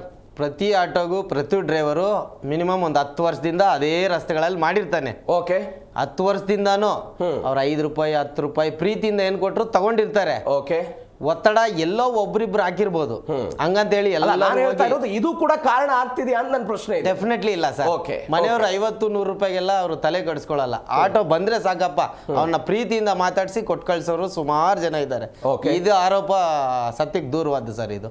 ಮತ್ತೆ ಏನಾಗ್ಬೇಕು ಈಗ ಕಸದ ವಿಚಾರದಲ್ಲಿ? ನಾನು ಹೇಳಿದ್ನಲ್ಲ ಸರ್, ಕಾಂಟ್ರಾಕ್ಟರ್ ಕೈಯಲ್ಲಿ ಕಸದ್ದು ಅವ್ರಿಗೆ ಯಾವಾಗ್ಲೂ ಟೆಂಡರ್ ಯಾವಾಗ ಕೊಡ್ತಾ ಇರ್ತೀರೋ ನೀವು ಲೈಫ್ ಲಾಂಗು ಇದು ಇದ್ದೇ ಇರುತ್ತೆ. ಅದಕ್ಕೆ ಸರ್ಕಾರ ಟೇಕ್ ಓವರ್ ಮಾಡಿಕೊಂಡು ಸರ್ಕಾರನೇ ಮುಂದೆ ನಿಂತು ನಡೆಸಿದ್ರೆ ಇದು ಎಲ್ಲ ಪರಿಹಾರ ಆಗುತ್ತೆ ಸರ್. ಸರ್ ನೀವೇನೋ ಮಾತಾಡ್ತಾ ಇದ್ರಿ. ನಾವು ಈ ಕಸದ ದುಡ್ಡು ಬಗ್ಗೆ ಅಂತ ಹೇಳಿದ್ರಲ್ಲ, ನಮ್ಮ ಕಾರ್ಮಿಕರು ಯಾರ ಹತ್ರನೂ ಹೋಗಿ ದುಡ್ಡನ್ನ ಕೊಡಿ ನಾವು ಕಸ ತಗೊಂಡು ಹೋಗ್ತೀರಿ ಅಂತ ಯಾರೂ ಕೇಳಲ್ಲ. ಆದರೆ ಇಲ್ಲಿ ಕಮರ್ಷಿಯಲ್ ಕಸನ ಕಲೆಕ್ಟ್ ಮಾಡೋದಕ್ಕೆ ಅಂತ ಹೇಳ್ಬಿಟ್ಟು MLA ಕಡೆಯವರು, ರೌಡಿಗಳ ಕಡೆಯವರು ಎಲ್ಲರೂ ಕಮರ್ಷಿಯಲ್ ಕಸದ ಬಗ್ಗೆ ಬೇನಾಮಿಯಾಗಿ ಆಟೋಗಳನ್ನ ಹಾಕೊಂಡು ಅಧಿಕಾರಿಗಳ ಹತ್ರ ಶಾಮೀಲಾಗಿ ಪರ್ಸೆಂಟೇಜ್ ಅಂದರೆ 100 ರೂಪಾಯಿ ನಿಮ್ಗೆ 30 ರೂಪಾಯಿ ಕೊಡ್ತೀನಿ ಅನ್ನೋ ಒಂದು ಒಪ್ಪಂದನ ಮಾಡಿಕೊಂಡು ಬೇನಾಮಿಯಾಗಿ ಆಟೋಗಳನ್ನ ಹಾಕೊಂಡು ಇವ್ರು ಕಲೆಕ್ಟ್ ಮಾಡಕ್ ಹೋಗ್ತಾರಲ್ಲ, ಈ ಗೂಂಡಾಗಿರಿ ಮಾಡಿಕೊಂಡು ಮತ್ತೆ ಓನರ್ ಏನದು ಶಾಸಕರ ಕಡೆಯವರು ಅಂತ ಹೇಳ್ಕೊಂಡು ಅವರು ಧಮ್ಕಿ ಹಾಕಿ ಅಂಗಡಿಗಳ ಹತ್ರ ಆಗಲಿ ಮನೆಗಳ ಹತ್ರ ಆಗಲಿ ಧಮ್ಕಿ ಹಾಕಿ ಕಲೆಕ್ಟ್ ಮಾಡ್ತಾರೆ. ನಿಮ್ಮ ಕಸ ತಗೋಬೇಕಾದ್ರೆ ನೀವು ಇಷ್ಟು ಕೊಡ್ಲೇಬೇಕ್ರಿ, ಇದು ನಮ್ಗೆ ಆರ್ಡರ್ ಆಗಿದೆ ನೋಡಿ ಅಂತ MLA ಲೆಟರ್ನ ತೋರಿಸ್ತಾರೆ. ಈ ರೀತಿ ಮಾಡೋರು ಮಾಡಿದ್ದಾರೆ ಹೊರತು ನಮ್ಮ ಕಾರ್ಮಿಕರು ಮೈ ಬಗ್ಸಿ ಕಷ್ಟಪಟ್ಟು ಕೆಲಸ ಮಾಡೋಂಥವ್ರು ಎಲ್ಲಿ ಬಿದ್ದಿರೋಂಥ ಕಸನ ಕೂಡ ಕೈಯಲ್ಲೇ ಬಾಚಿ ಒಂದು ಕಡೆ ಸೆಗ್ರಿಗೇಷನ್ ಮಾಡಿ ಕೊಡೋ ಅಂತ ನಮ್ಮ ಕಾರ್ಮಿಕರು ದುಡ್ಡುಗೋಸ್ಕರ ಕೆಲಸ ಮಾಡಕ್ ಹೋಗಲ್ಲ, ದುಡ್ಡುಗೋಸ್ಕರ ಕೆಲಸ ಮಾಡಕ್ಕೋಲ್ಲ, ಕೆಲಸ ನಿಯತ್ತಾಗಿ ಮಾಡ್ತಾರೆ. ಇಲ್ಲ ಅಂತ ಹೇಳಿದ್ರೆ ಇವತ್ತುವರೆಗೂ ನಮ್ಮವರು ಗುತ್ತಿಗೆ ಪದ್ಧತಿಯಲ್ಲಿ ಇರ್ತಾ ಇರಲಿಲ್ಲ. ದುಡ್ಡುಗೋಸ್ಕರನೇ ಆಸೆ ಪಟ್ಟಿದ್ರೆ ಬೆಂಗಳೂರು ಸ್ವಚ್ಛವಾಗಿಡ್ಬೇಕು ಅನ್ನೋ ಪರಿಸ್ಥಿತಿಯಿಂದ ಇವತ್ತಿಗೆ ಅವ್ರು ಒಗ್ಗಟ್ಟಾಗಕ್ಕಾಗ್ಲಿಲ್ಲ. ಕೆಲಸ ನಾವು ಹೋಗಿಲ್ಲ ಅಂದ್ರೆ ಕೆಲಸ ನಡೆಯಲ್ಲ ಅಂತ ಹೇಳ್ಬಿಟ್ಟು ಅವ್ರ ಕೆಲ್ಸಕ್ಕೆ ರಜಾ ಹಾಕಿ ಹೋರಾಟಕ್ಕೆ ಬರೋಕ್ಕಾಗಲಿಲ್ಲ ಅವ್ರ ಕೈಯಲ್ಲಿ. ಸರ್ ಈಗ ಅವ್ರು ಹೇಳಿದ್ರು ಯಾವುದೇ ಕಾರ್ಮಿಕರುಗಳು ಬಹಳ ಕಷ್ಟ ಇದೆ. ನಾವು ಯಾಕೆ ಜನ ಕೊಡ್ತಾರೆ ಅಂದ್ರೆ ಸರ್ ಇವತ್ತು ಜನ ವಿಂಗಡಿಸೇ ಕೊಡ್ತಾ ಇದ್ದಾರೆ. ಅವರೊಂದು ಕೈಗಾಡಿ ಇಟ್ಕೊಂಡು ಬರ್ತಾರೆ, ಟಿಪ್ಪರ್ಗಳು ಬರೋದಿಲ್ಲ ಮನೆ ಹತ್ರ. ನಮ್ಮ ಏರಿಯಾದಲ್ಲಿ ನಾನು ಹೇಳ್ತಾ ಇದ್ದೀನಿ, ಕೈಗಾಡಿನಲ್ಲಿ ಬಂದಾಗ ಅವರು ಅದರಲ್ಲೇ ಒಂದು 4 ಭಾಗ ಮಾಡ್ಕೊಂಡಿರ್ತಾರೆ, ತೆಗೆದು ಅಲ್ಲಿ ಹಾಕೊಂಡು ಅವ್ರು ಸಾರ್ಟ್ ಔಟ್ ನಾವು ಕೊಟ್ಟಿರ್ತೀವಿ, ಮತ್ತೆ ಅವರು ಅದನ್ನ ಸಾರ್ಟ್ ಔಟ್ ಇದು ಆಗ್ತಾ ಇರ್ತಕ್ಕಂಥ ವಾಸ್ತವವಾಗಿ ಆಗ್ತಾ ಇರ್ತಕ್ಕಂಥ. ಹೀಗೆ ಮಾಡೋದಕ್ಕೆ ನೀವು ಯಾಕೆ ಜನಗಳ ಯಾಕೆ ದೂರ ಮಾಡ್ತೀರಾ? ಜನಗಳು ಖಂಡಿತ ಮಾಡ್ತಾ ಇದ್ದಾರೆ ಸರ್, ವಿಂಗಡಣೆ ಮಾಡಿ ನಾವೆಲ್ಲ ವಿಂಗಡಣೆ ಮಾಡಿ ಕೊಡ್ತಾ ಇದ್ದೀವಿ. ಮತ್ತೆ ನೀವು ತಗೊಂಡೋಗ್ಬೇಕಾದ್ರೆ ಕಂಪ್ರೆಸರ್ಗೆ ಹಾಕ್ಬೇಕಾದ್ರೆ ಮತ್ತೆ ಒಟ್ಟಿಗೆ ಹಾಕ್ತಾ ಇದ್ದಾರೆ. ಅಲ್ಲಿ ತಾವು ನೋಡಿರ್ಬೋದು ಕಂಪ್ರೆಸರ್ಗಳೆಲ್ಲ. ಆಮೇಲೆ ಸರ್ ಈಗ ಡ್ರೈ ವೇಸ್ಟ್ ಈಗ ಸೆಂಟರ್ಸ್ ಅಂತ ಮಾಡಿದ್ದಾರೆ. ಇವ್ರು ಏನು ಮಾಡ್ತಾರೆ, ಈ ಡ್ರೈ ವೇಸ್ಟನ್ನೆಲ್ಲ ತೊಗೊಂಡೋಗಿ ಡ್ರೈ ಸೆಂಟರಿಗೆ ಕೊಡ್ತಾರೆ. ಆ ದುಡ್ಡನ್ನ ಏನೋ ಅವರೊಂದು ಟಿಪ್ಸ್ ಅಂತ ಹೇಳಿ ಕೊಡ್ತಾರೆ. ಯಾರು ಡ್ರೈ ವೇಸ್ಟ್ ಸೆಂಟರ್ಸ್ನವ್ರು ಇವರಿಗೆ ಪಾಪ ಕೊಡ್ತಾ ಇದ್ದಾರೆ. ಅದು ಭ್ರಷ್ಟಾಚಾರ ಅಲ್ಲ, ಪ್ರೀತಿಯಿಂದ. ಅದು ಸರ್ ಮಾಡೋರಿಗೆ ಗ್ಲೌಸ್ ಕೊಡ್ತಾ ಇಲ್ಲ ಸರ್, ಮಾಸ್ಕ್ ಕೊಡ್ತಾ ಇಲ್ಲ, ಯಾವುದೇ ಒಂದು ಹೆಲ್ತ್ ಇದನ್ನು ಕೊಡ್ತಾ ಇಲ್ಲ, ಬೆನಿಫಿಟ್ಸ್ ಕೊಡ್ತಾ ಇಲ್ಲ. ಅವ್ರು ಏನ್ ಮಾಡ್ಬೇಕು ಅವರು? ನಾವು ಇವತ್ತು ಏನಾಗಿದೆ ಅಂತ ಅವ್ರದ್ದು ನೋಡಿದ್ರೆ ಬಹಳ ಕನಿಕರ ಅನ್ನಿಸ್ತದೆ. ಬರೀ ಕೈಯಲ್ಲಿ ಆ ಕಸವನ್ನ ಇನ್ನು ಹೊಲಸನ್ನು ಕೂಡ ಕೆಲವು ಸತಿ ಎತ್ತಬೇಕಾದಂಥ ಪರಿಸ್ಥಿತಿ ಬಂದಿರತಕ್ಕಂಥದ್ದು ನಾವು ನೋಡಿರ್ಬೋದು. ಆಮೇಲೆ ಈ ಬ್ಲಾಕ್ ಸ್ಪಾಟ್ಗಳ ಜವಾಬ್ದಾರಿಯನ್ನ ಅದೇ ಪೌರ ಕಾರ್ಮಿಕರ ಮೇಲೆ ಹಾಕ್ತಾರೆ ಸರ್. ಕೈಯಿಂದ ಅದನ್ನು ಮತ್ತೆ ಅವರು ಅದನ್ನು ಸ್ವಚ್ಛ ಮಾಡ್ತಕ್ಕಂಥ ಕೆಲಸ ಆಗ್ತಾ ಇರ್ತಕ್ಕಂಥದ್ದು. ಸರ್ ನೀವು ಬಸವನಗುಡಿಯಿಂದ ಚಾಮರಾಜಪೇಟೆ ಮಾರ್ಗವಾಗಿ ಮೆಜೆಸ್ಟಿಕ್ ಹೋಗುವಂತಹ ಸಮಯದಲ್ಲಿ ಒಂದು ಎಡಭಗಕ್ಕೆ ಕಸ ವಿಂಗಡಣೆ ಅದೆಲ್ಲ ಮಾಡ್ತಿರ್ತಾರೆ ಸರ್. ಆ ಜಾಗದಲ್ಲಿ 2 ನಿಮಿಷ ನಮಗೆ ಹೋಗೋದಕ್ಕೆ ಸಾಧ್ಯವಿಲ್ಲದಂತಹ ಪರಿಸ್ಥಿತಿ ಇದೆ. ಕೇವಲ ಆ ಪ್ರದೇಶದ ಮಾತ್ರ ಉಲ್ಲೇಖ ಅಂತ ಹೇಳಿದ್ರೆ ನಾವು ಅಲ್ಲಿ ಓಡಾಡ್ತೀವಿ ಅನ್ನೋ ಕಾರಣಕ್ಕಾಗಿ. ಬಟ್ ಇಂತಹ ಪರಿಸ್ಥಿತಿಗಳು ಬೆಂಗಳೂರಿನ ಬೇರೆ ಬೇರೆ ಪ್ರದೇಶಗಳಲ್ಲಿ ಇದೆ ಅಂತ. ಎಲ್ಲೆಲ್ಲಿ ಕಸ ವಿಂಗಡಣೆ ಆಗುತ್ತೋ ಆ ಪ್ರದೇಶದಲ್ಲಿ ನಮ್ಗೆ ಹೋಗೋದಕ್ಕೂ ಕೂಡ ಮೂಗು ಮುಚ್ಕೊಂಡು ಹೋಗ್ಬೇಕಾದಂತ ಪರಿಸ್ಥಿತಿ ಇದೆ. ಲಾರಿಗಳನ್ನು ನಿಲ್ಲಿಸಲಿಕ್ಕೆ ಎಲ್ಲೂ ಜಾಗಗಳನ್ನು ಕೊಟ್ಟಿಲ್ಲ. ನೋಡಿದರೆ ಎಲ್ಲೋ ಒಂದು ಕಳೆದ ಬಾರಿ ಇವರು ಮಾತನಾಡ್ತಾ ಇದ್ರು ಸರ್. ಕಳೆದ ಬಾರಿ ಈ ವಿಚಾರದ ಬಗ್ಗೆ ಮಾತನಾಡಿದಾಗ ಟೆಂಡರ್ ಕೊಡುವಂತಹ ಸಮಯದಲ್ಲಿ ಆಟೋ ಟಿಪ್ಪರ್ಗಳಾಗಿರ್ಬೋದು, ಕಂಪ್ರೆಸ್ಗಳಾಗಿರ್ಬೋದು, ಇವಕ್ಕೆಲ್ಲದಕ್ಕೂ ಕೂಡ ಪಾರ್ಕಿಂಗ್ ಜಾಗ ಇದ್ದಾಗ ಮಾತ್ರ ಕಾಂಟ್ರಾಕ್ಟರ್ ಕೊಡಬೇಕು ಅಂತ. ಬಟ್ ಇವತ್ತು ಅಂತಹ ಪರಿಸ್ಥಿತಿ ಆಗ್ತಾ ಇಲ್ಲ. ಎಲ್ಲಕ್ಕಿಂತ ಹೆಚ್ಚಾಗಿ ಆಟೋ ಟಿಪ್ಪರ್ಗಳ ಬಗ್ಗೆ ನಾವು ಅನೇಕ ಬಾರಿ ಮಾತನಾಡಿದೀವಿ. ಅವುಗಳಿಗೆ ಒಂದು ಲೈಟಿಂಗ್ ವ್ಯವಸ್ಥೆ ಇಲ್ಲ, ಅವುಗಳಿಗೆ ಒಂದು ಗ್ಲಾಸ್ ವ್ಯವಸ್ಥೆ ಇಲ್ಲ, ಅವುಗಳ ಮಾಲಿನ್ಯ ಚೆಕ್ ಆಗಿದೆಯೋ ಇಲ್ಲೋ ಅನ್ನೋದು ಕೂಡ ಗೊತ್ತಿರಲ್ಲ, ಅವುಗಳ ಸೌಂಡ್ಗಳ ನೋಡಿದ್ರು ಕೂಡ ಅತ್ಯಂತ ಕರ್ಕಶವಾದಂತಹ ಪರಿಸ್ಥಿತಿ ಇದೆ. ಸರ್ ಇವತ್ತು ಇದು ಮಾಫಿಯಾಗಳ ಕೈಯಲ್ಲಿ ಇವತ್ತು ಸೇರಿರ್ತಕ್ಕಂಥದ್ದು. ಕಸ ವಿಂಗಡಣೆ ಆಗ್ತಾ ಇಲ್ಲ. ಮತ್ತೆ ಅಲ್ಲಿ ಏನಾಗ್ತದೆ, ಇವಾಗ ಡಂಪಿಂಗ್ ಯಾರ್ಡ್ಗಳಲ್ಲೂ ಕೂಡ ಬಹಳಷ್ಟು ಸಮಸ್ಯೆಗಳನ್ನು ನಾವು ನೋಡ್ತಾ ಇದ್ದೀವಿ. ಈಗ ಮಂಡೂರಿನಲ್ಲಿ ನಿಂತಿರೋದು. ಈಗ ಬಾಂಬೆ ಇರ್ಬೋದು, ಪೂನಾ ಆ್ಯಂಡ್ ಅಕ್ಕುರ್ಡಿ ಅಲ್ಲೆಲ್ಲ ಸರ್ ವಿದ್ಯುತ್ತನ್ನು ತಯಾರು ಮಾಡಿ ಆ್ಯಕ್ಚುಲಿ ಭಾಳಷ್ಟು ಈ ಏನಾಗ್ತಾ ಇದೆ, ವಿದ್ಯುತ್ ತಯಾರು ಮಾಡ್ತಾ ಇದ್ದಾರೆ, ಗೊಬ್ಬರ ಆಗ್ತಾ ಇದೆ. ಪ್ಲಾಸ್ಟಿಕ್ನ ವಿಂಗಡಣೆ ಮಾಡಿ ಪ್ಲಾಸ್ಟಿಕ್ನ ಕಡ್ಡಾಯವಾಗಿ ರಸ್ತೆಗಳಿಗೆ ಅಂದರೆ ಡಾಂಬರ್ ಜೊತೆಯಲ್ಲಿ 10% ಹಾಕಬೇಕು ಅಂತಕ್ಕಂಥದ್ದು. ಬೆಂಗಳೂರಲ್ಲಿ ಯಾರೂ ಅದನ್ನು ಮಾನಿಟರ್ ಕೂಡ ಮಾಡ್ತಾ ಇಲ್ಲ. ಹಾಕ್ಬೇಕು ಸರ್. ಅವಾಗ ಪ್ಲಾಸ್ಟಿಕ್ನ ಯೂಸ್ ಮಾಡಿದಾಗ ಏನಾಗ್ತದೆ, ರಸ್ತೆಗಳ ಗುಣಮಟ್ಟ ಕೂಡ ಹೆಚ್ಚಾಗ್ತದೆ, ಅದರ ಲೈಫ್ ಜಾಸ್ತಿ ಆಗ್ತದೆ. ಅದು ನಡೀತಾರೆ. ಇದು ಕಸದಿಂದ ರಸವನ್ನು ಮಾಡ್ತಕ್ಕಂಥದ್ದು. ಕಸ ಅದು ಕೇವಲ ತ್ಯಾಜ್ಯ ಅಲ್ಲ, ಅದರಿಂದನೂ ಕೂಡ ಭಾಳಷ್ಟು ಹಣವನ್ನು ಮಾಡ್ಬೋದು. ಮತ್ತು ಈ ವೇಸ್ಟ್ನಿಂದ ಇದನ್ನು ಇಟ್ಟಿಗೆಗಳನ್ನು ಮಾಡ್ತಕ್ಕಂಥ ಒಂದು ಟೆಕ್ನಾಲಜಿ ಕೂಡ ಬಂದಿರ್ತಾರೆ. ಇದನ್ನು ಯಾವುದನ್ನು ಕೂಡ ಸಮರ್ಪಕವಾಗಿ ಬಳಸ್ಕೊಳ್ತಾ ಇಲ್ಲ ಸರ್. ಇಲ್ಲಿ ಮಾತಾಡ್ತಾ ಇದ್ರಿ, ಇವತ್ತು 5 ಪಾಲಿಕೆಗಳು ಮತ್ತು ಹೆಡ್ ಆಫೀಸು ಸೇರಿ 22 ಜನ AS ಆಫೀಸರ್ಸ್ ಇದ್ದಾರೆ. ಒಬ್ರಲ್ಲ ಇಬ್ರಲ್ಲ ಸರ್, ಓಕೆ 22 ಜನ ಇದ್ದಾರೆ. ಯಾರು ರಸ್ತೆಗೆ ಬಂದು ಜನಗಳ ಸಮಸ್ಯೆಗಳನ್ನು ಕೇಳ್ತಾ ಇಲ್ಲ. ಇನ್ಸ್ಪೆಕ್ಷನ್ ಅಂತ ಬರ್ತಾರೆ. ಹೇಗೆ ಅಂತಂದ್ರೆ ಅಲ್ಲಿ ಯಾವುದೋ ಒಂದು ಒಳ್ಳೆ ಹೋಟೆಲ್ಲಿ ತಿಂಡಿ ಅರೇಂಜ್ ಮಾಡಿರ್ತಾರೆ, ಬೆಳಗ್ಗೆ ಬಂದು ಅಲ್ಲಿ ಮಾಡಿ ಒಬ್ಬ ಜನಗಳನ್ನು ಒಂದು ವಿಚಾರಿಸೋದಿಲ್ಲ ಸರ್. ಒಬ್ಬ IAS ಅಧಿಕಾರಿಯ ಕ್ಯಾಬಿನ್ ಒಳಗೆ ನೀವು ಹೋಗಿ ಇವತ್ತು ನಮ್ಮ ಸಮಸ್ಯೆಗಳನ್ನು ಹೇಳ್ಕೊಳ್ಳಿಕ್ಕೆ ಸಾಧ್ಯ ಇಲ್ಲ. ಯಾವಾಗ ಹೋಗಿ 24 ಗಂಟೆ ಮೀಟಿಂಗ್ ಸರ್. ಯಾವುದೋ ಒಂದು ಸಪ್ತಾಹ ಇರುತ್ತೆ, ಆ ಸಪ್ತಾಹದ ಭಾಗವಾಗಿ IAS ಅಧಿಕಾರಿಗಳ ಅವರ IAS ಅಧಿಕಾರಿಗಳ ಇವ್ರದ್ದು ದರ್ಬಾರ್ ಇವತ್ತು ನಡೀತಾ ಇರ್ತಕ್ಕಂಥದ್ದು. ಹೀಗಾಗಿ ಜನಗಳಿಗೆ ಇವತ್ತು ಅವರ ಗೋಳನ್ನು ಕೇಳ್ತಕ್ಕಂಥವ್ರಿಲ್ಲ, ಜನಪ್ರತಿನಿಧಿಗಳಿಲ್ಲ. 6 ವರ್ಷ ಆಯ್ತು ಎಲೆಕ್ಷನ್ ಮಾಡ್ತಾ ಇಲ್ಲ ಸರ್. ಈಗ ಪ್ರತಿ ವರ್ಷ 3,500 ಕೋಟಿ ರೂಪಾಯಿ ಎಲ್ಲಿ ಹೋಗ್ತಾ ಇದೆ ಸರ್ ಕಸದ ಹೆಸರಿನಲ್ಲಿ ಸರ್. ಕೆಲವು ಶಾಸಕರಿಗೆ ಪ್ರತಿ ತಿಂಗಳು ಮಿನಿಮಮ್ ಅಂದ್ರೂ ಕೂಡ 1 ರಿಂದ 2 ಕೋಟಿ ರೂಪಾಯಿ ಅವರು ಅಥವಾ ಅವರ ಚೇಲಾಗಳಿಗೆ ಇವತ್ತು ಅವರ ಜೇಬಿಗೆ ನೇರವಾಗಿ ಹೋಗ್ತಾ ಇದೆ. ಇದು ದೊಡ್ಡ ಒಂದು, ಅದನ್ನೇ ತಾನೇ ಇವತ್ತು ಹೈಕೋರ್ಟ್ನಲ್ಲೂ ಕೂಡ ಪ್ರಕರಣ ದಾಖಲಾಗಿದೆ. CBI ಎನ್ಕ್ವೈರಿ ಕೇಳ್ತಾ ಇದ್ದಾರೆ. ಆಮೇಲೆ 30 ವರ್ಷದ ಕಾಂಟ್ರಾಕ್ಟ್ ಕೊಡ್ತಕ್ಕಂಥ ಅವಶ್ಯಕತೆ ವಿಚಾರಕ್ಕೆ ಬರ್ತೀನಿ ಸರ್. ಹೀಗಾಗಿ ಸರ್ ಇಲ್ಲಿ ನಡೀತಾ ಇರತಕ್ಕಂಥದ್ದು ಕಸದ ಹೆಸರಿನಲ್ಲಿ ಬ್ರಹ್ಮಾಂಡ ಭ್ರಷ್ಟಾಚಾರ ನಡೀತಾ ಇದೆ. ಖಂಡಿತ ಈಗ ಏನೋ ಒಂದು ಆಶಾಭಾವನೆ ಅಂದರೆ ನಮ್ಮ ಕೃಷ್ಣ ಬೈರೇಗೌಡರು ಏನೋ ಒಂದು ಇದಕ್ಕೆ ಸಮಸ್ಯೆಗೆ ಒಂದು ಪರಿಹಾರವನ್ನು ಕೊಡ್ತಾರೆ ಅಂತಕ್ಕಂಥ ಒಂದು ಆಶಾಭಾವನೆಯನ್ನು ಇಟ್ಕೊಂಡಿದ್ದೇವೆ. ನಮಗೂ ಇದೆ ಸರ್. ಯಾವುದೇ ಈ ಅಧಿಕಾರಿಗಳಿದಾರಲ್ಲ ಸರ್, ಎಲ್ಲ ಲೂಟಿಕೋರರು. ಇವರಿಗೆ ಜನಗಳ ಸಮಸ್ಯೆಯ ಬಗ್ಗೆ ಯಾವುದೇ ಒಂದು ಇದಿಲ್ಲ ಅವರಿಗೆ, ಕಿಂಚಿತ್ತೂ ಕೂಡ ಅವರಿಗೆ ಒಂದು ಜನಗಳ ಸೇವೆಯನ್ನು ಮಾಡಬೇಕು ಅಂತ ಭಾವನೆ ಇಲ್ಲವೇ ಇಲ್ಲ. ಹೀಗಾಗಿ ದಯವಿಟ್ಟು ಈ IAS ಅಧಿಕಾರಿಗಳನ್ನ ತೆಗೆದುಹಾಕಿ. ಫಸ್ಟ್ ಅವಶ್ಯಕತೆ ಇಲ್ಲ, 22 ಜನ ಅವಶ್ಯಕತೆ ಇಲ್ಲ ಸರ್. ಬರ್ತೀನಿ ಸರ್. ಓಬಳೇಶ್ ಅವರೇ, 5,880 ಟನ್ ತ್ಯಾಜ್ಯ ಉತ್ಪಾದನೆ ಆಗ್ತಾ ಇದೆ. ಇದರಲ್ಲಿ ಸಂಸ್ಕರಣೆ ಆಗದೆ 1,775 ಟನ್ ಹಾಗೆ ಉಳಿತಾ ಇದೆ. ಇದಕ್ಕೆ ಕಾರಣ ಏನು? ಸಂಪೂರ್ಣ ಪ್ರಮಾಣದಲ್ಲಿ ಸಂಸ್ಕರಣೆ ಯಾಕಾಗ್ತಿಲ್ಲ ಸರ್? ನಾನು ಲಾಸ್ಟ್ ಟೈಮು ಹೇಳಿದ್ದೆ, ಈಗಲೂ ಅದೇ ನಾನು ರಿಪೀಟೆಡ್ ಆಗಿ ಹೇಳ್ತೀನಿ. ಕಾಂಟ್ರಾಕ್ಟರ್ಸು ಮತ್ತು ಆಫೀಸರ್ಸು ಅವರಿಬ್ಬರು ಈಗೋಗಳ ತಿಕ್ಕಾಟದಿಂದ ಇದು ಉದ್ದೇಶಪೂರ್ವಕವಾಗಿ ಅದು ವಿಂಗಡಣೆ ಆಗದೇನೆ ಬೀಳೋ ಥರ ನಮ್ಮ ಅಧಿಕಾರಿಗಳು ಕಾಂಟ್ರಾಕ್ಟರ್ಸು ನಡ್ಕೊತಾ ಇರೋದ್ರಿಂದ ಇವತ್ತು ರಸ್ತೆಯಲ್ಲಿ ಬಿದ್ದಿದೆ ಸರ್. 10 ತಿಂಗಳು ಮುಂಚೆವರೆಗೂ ಈ ಸಮಸ್ಯೆ ಇರಲಿಲ್ಲ. ಇತ್ತು, ಇಷ್ಟೊಂದು ದೊಡ್ಡ ಪ್ರಮಾಣದಲ್ಲಿ ಇರಲಿಲ್ಲ. ಯಾಕೆ ಈ 10 ತಿಂಗಳಿಂದನೇ ಬಂತು ಅಂದರೆ, ಅಂಥ ಅಧಿಕಾರಿಗಳು ಬಂದಿದ್ದಾರೆ. ಆ ಅಧಿಕಾರಿಗಳಿಗೆ ಇವ್ರು ಕೊಡೋದ್ರಲ್ಲಿ ಏನು ವ್ಯತ್ಯಾಸ ಆಗಿದೆಯೋ ಗೊತ್ತಿಲ್ಲ. ಹಾಗಾಗಿ ಇದು ದೊಡ್ಡ ಪ್ರಮಾಣದಲ್ಲಿ ಆಗ್ತಾ ಇದೆ ಸರ್. ಈ 10 ತಿಂಗಳು ಮುಂಚೆ, ಒಂದು 8 ತಿಂಗಳು ಮುಂಚೆ ನೀವು ಯಾವ ಬೆಂಗಳೂರು ಸಿಟಿಯಲ್ಲಿ ಎಲ್ಲಾದರೂ ಸುತ್ತಲಿ ಎಲ್ಲೂ ಇಷ್ಟೊಂದು ದೊಡ್ಡ ಪ್ರಮಾಣದಲ್ಲಿ ಕಸ ಶೇಖರಣೆ ಆಗಿದ್ದೇ ನೋಡಿಲ್ಲ. ಅವಾಗ ಮಾತ್ರ ಹೆಂಗಾಗ್ತಾ ಇತ್ತು? ಉದ್ದೇಶಪೂರ್ವಕವಾಗಿ ಇದು ಮಾಡ್ತಾ ಇದ್ದಾರೆ ಸರ್, ಅಷ್ಟೇ. ಈ ಸಂಸ್ಕರಣೆಯಾಗಿ ಹಾಗೆ ತ್ಯಾಜ್ಯ ಉಳಿಯೋದಕ್ಕೆ ಈ ಗುತ್ತಿಗೆದಾರ ಕಾರಣನ? ನೇರವಾಗಿ ಗುತ್ತಿಗೆದಾರರು ಮತ್ತು ಅಧಿಕಾರಿಗಳು. ಹೆಂಗೆ ಕಾರಣ ಸರ್? ಅವ್ರದ್ದು ಏನು ಕೊಡ್ತಾ ಇದಾರೋ ಏನು ತಗೋತಾ ಇದಾರೋ ಅದರಲ್ಲಿ ಇಬ್ಬರಿಗೂ ಸ್ಯಾಟಿಸ್ಫೈ ಇಲ್ಲ. ಅವ್ರೊಂದಷ್ಟು ಕೇಳಿರ್ಬೋದು, ಇವ್ರು ಅಷ್ಟು ಕೊಡಲ್ಲ ಅಂತ ಇರ್ಬೋದು. ವಾರ್ಡ್ಗಳಲ್ಲಿರೋ ಕಾರ್ಮಿಕರಿಗೆ ನೇರವಾಗಿ ಗುತ್ತಿಗೆದಾರರೇ ಇಂಡೈರೆಕ್ಟ್ ಆಗಿ ಅವ್ರವ್ರು ಸೂಪರ್ವೈಸರ್ಸ್ ಕೈಯಲ್ಲಿ ಹೇಳ್ಸಿದ್ದಾರೆ, ಆ ಪಾಯಿಂಟ್ಸ್ ಎಲ್ಲ ಬಿಟ್ಬಿಡೋ, ಮೈನ್ ರೋಡಲ್ಲಿ ಇರೋದು ತೆಗಿಬೇಡ್ರಿ, ಕಂಪ್ಲೇಂಟ್ ಬರಲಿ ಅನ್ನೋ ರೀತಿಯಿಂದ ಕೆಲವೊಂದು ವಾರ್ಡ್ಗಳಲ್ಲಿ ಮಾಡಿಸಿದ್ದಾರೆ. ಈ ರೀತಿ ಅವರೇ ಉದ್ದೇಶಪೂರ್ವಕವಾಗಿ ಮಾಡ್ತಾ ಇರೋದ್ರಿಂದನೇ ಈ ಸಮಸ್ಯೆ ಸರ್. ಇಲ್ಲಿ ನಮ್ಮ ಕಾರ್ಮಿಕರು ಏನಿಲ್ಲ, ಅವ್ರು ಬೆಳಿಗ್ಗೆ 4 ಗಂಟೆಗೂ ಬಂದ್ ಮಾಡ್ತಾರೆ, 5 ಗಂಟೆಗೂ ಬಂದ್ ಮಾಡ್ತಾರೆ. ನಮ್ಮ ಕಾರ್ಮಿಕರನ್ನ ಆ ಪಾಯಿಂಟ್ ಎತ್ತದೋ ಇರೋ ತರ ತಡೀತಾ ಇದ್ದಾರೆ ಇಲ್ಲಿ. ಅಂದ್ರೆ ಕಸ ಅಲ್ಲೇ ಉಳಿಲಿ ಅನ್ನೋ ಕಾರಣಕ್ಕಾಗಿ ಅವ್ರು ಬಿಡ್ತಿದ್ದಾರೆ. ಹೌದು, ಕಾಂಟ್ರಾಕ್ಟರ್ಸ್ ಮತ್ತು ಅಧಿಕಾರಿಗಳು, BSWML ನ ಅಧಿಕಾರಿಗಳು. ಏನಪ್ಪಾ ಅಂದ್ರೆ ಅವರಿಬ್ಬರದು ಈಗೋ ಕ್ಲಾಶಿಂಗ್ ನಡೀತೈತೆ ಸುಮಾರು ತಿಂಗಳುಗಳಿಂದ. ಯಾರು ಸ್ಯಾಟಿಸ್ಫೈ ಆಗ್ತಾ ಇಲ್ಲ. ಈಗ ಅವರ ಈಗೋ ನಡುವೆ ನಿಮ್ಮ ಕಾರ್ಮಿಕರಿಗೆ ಸಂಬಳ ಸಿಗ್ತಿದೆ? ಈಗ ಸಿಗ್ತಾ ಇಲ್ಲ ಸರ್. ಸಿಗ್ತಾ ಇಲ್ಲ. ಅವರು ಆ ರೀತಿ ಅವರೇ ಕಿತ್ತಾಡ್ಕೊಳ್ತಾ ಇದ್ರೆ ನಾವು ಎಷ್ಟಂತ ದೂರ ಕೊಡೋದು? ಕಾರ್ಮಿಕರಿಗೆ 5 ತಿಂಗಳಿಂದ ಸ್ಯಾಲ್ರಿ ಆಗಿಲ್ಲ ಸರ್ ಸುಮಾರು ವಾರ್ಡ್ಗಳಲ್ಲಿ. ಎಲ್ಲೋ ಒಂದು ವಾರ್ಡ್ ಒಂದು ಡಿವಿಷನ್ ಅಲ್ಲಿ ಕೊಟ್ಟಿರ್ಬೋದು, 2 ಡಿವಿಷನ್ ಅಲ್ಲಿ ಕೊಟ್ಟಿರ್ಬೋದು. ಎಲ್ಲೂ ಕೊಡ್ತಾರೆ, ಅದು ಲೇಬರ್ ಆಕ್ಟ್ ಅಲ್ಲಿ ಕೊಡ್ತಾ ಇಲ್ಲ. 8,000, 10,000, 12,000 ಫೈನಲ್ ಸ್ಯಾಲ್ರಿ. ಈಗ ಲೇಬರ್ ಆಕ್ಟ್ ಪ್ರಕಾರ ಸ್ಯಾಲ್ರಿ ಏನಿರುತ್ತೆ ಸರ್? 22,000 ಆದ್ರೂ ಕೈಗೆ ಬರಬೇಕು. ಎಲ್ಲಿ ಬರ್ತಾ ಇದೆ? ಅರ್ಧಕ್ಕರ್ಧ ಮೂಲದಲ್ಲೇ ಗುಳಮ್ ಆಗ್ತೈತೆ. Yes sir. ತ್ಯಾಗರಾಜ್ ಅವರೇ, ನಂದು ಬೇಸಿಕ್ ಪ್ರಶ್ನೆ ಇದೆ.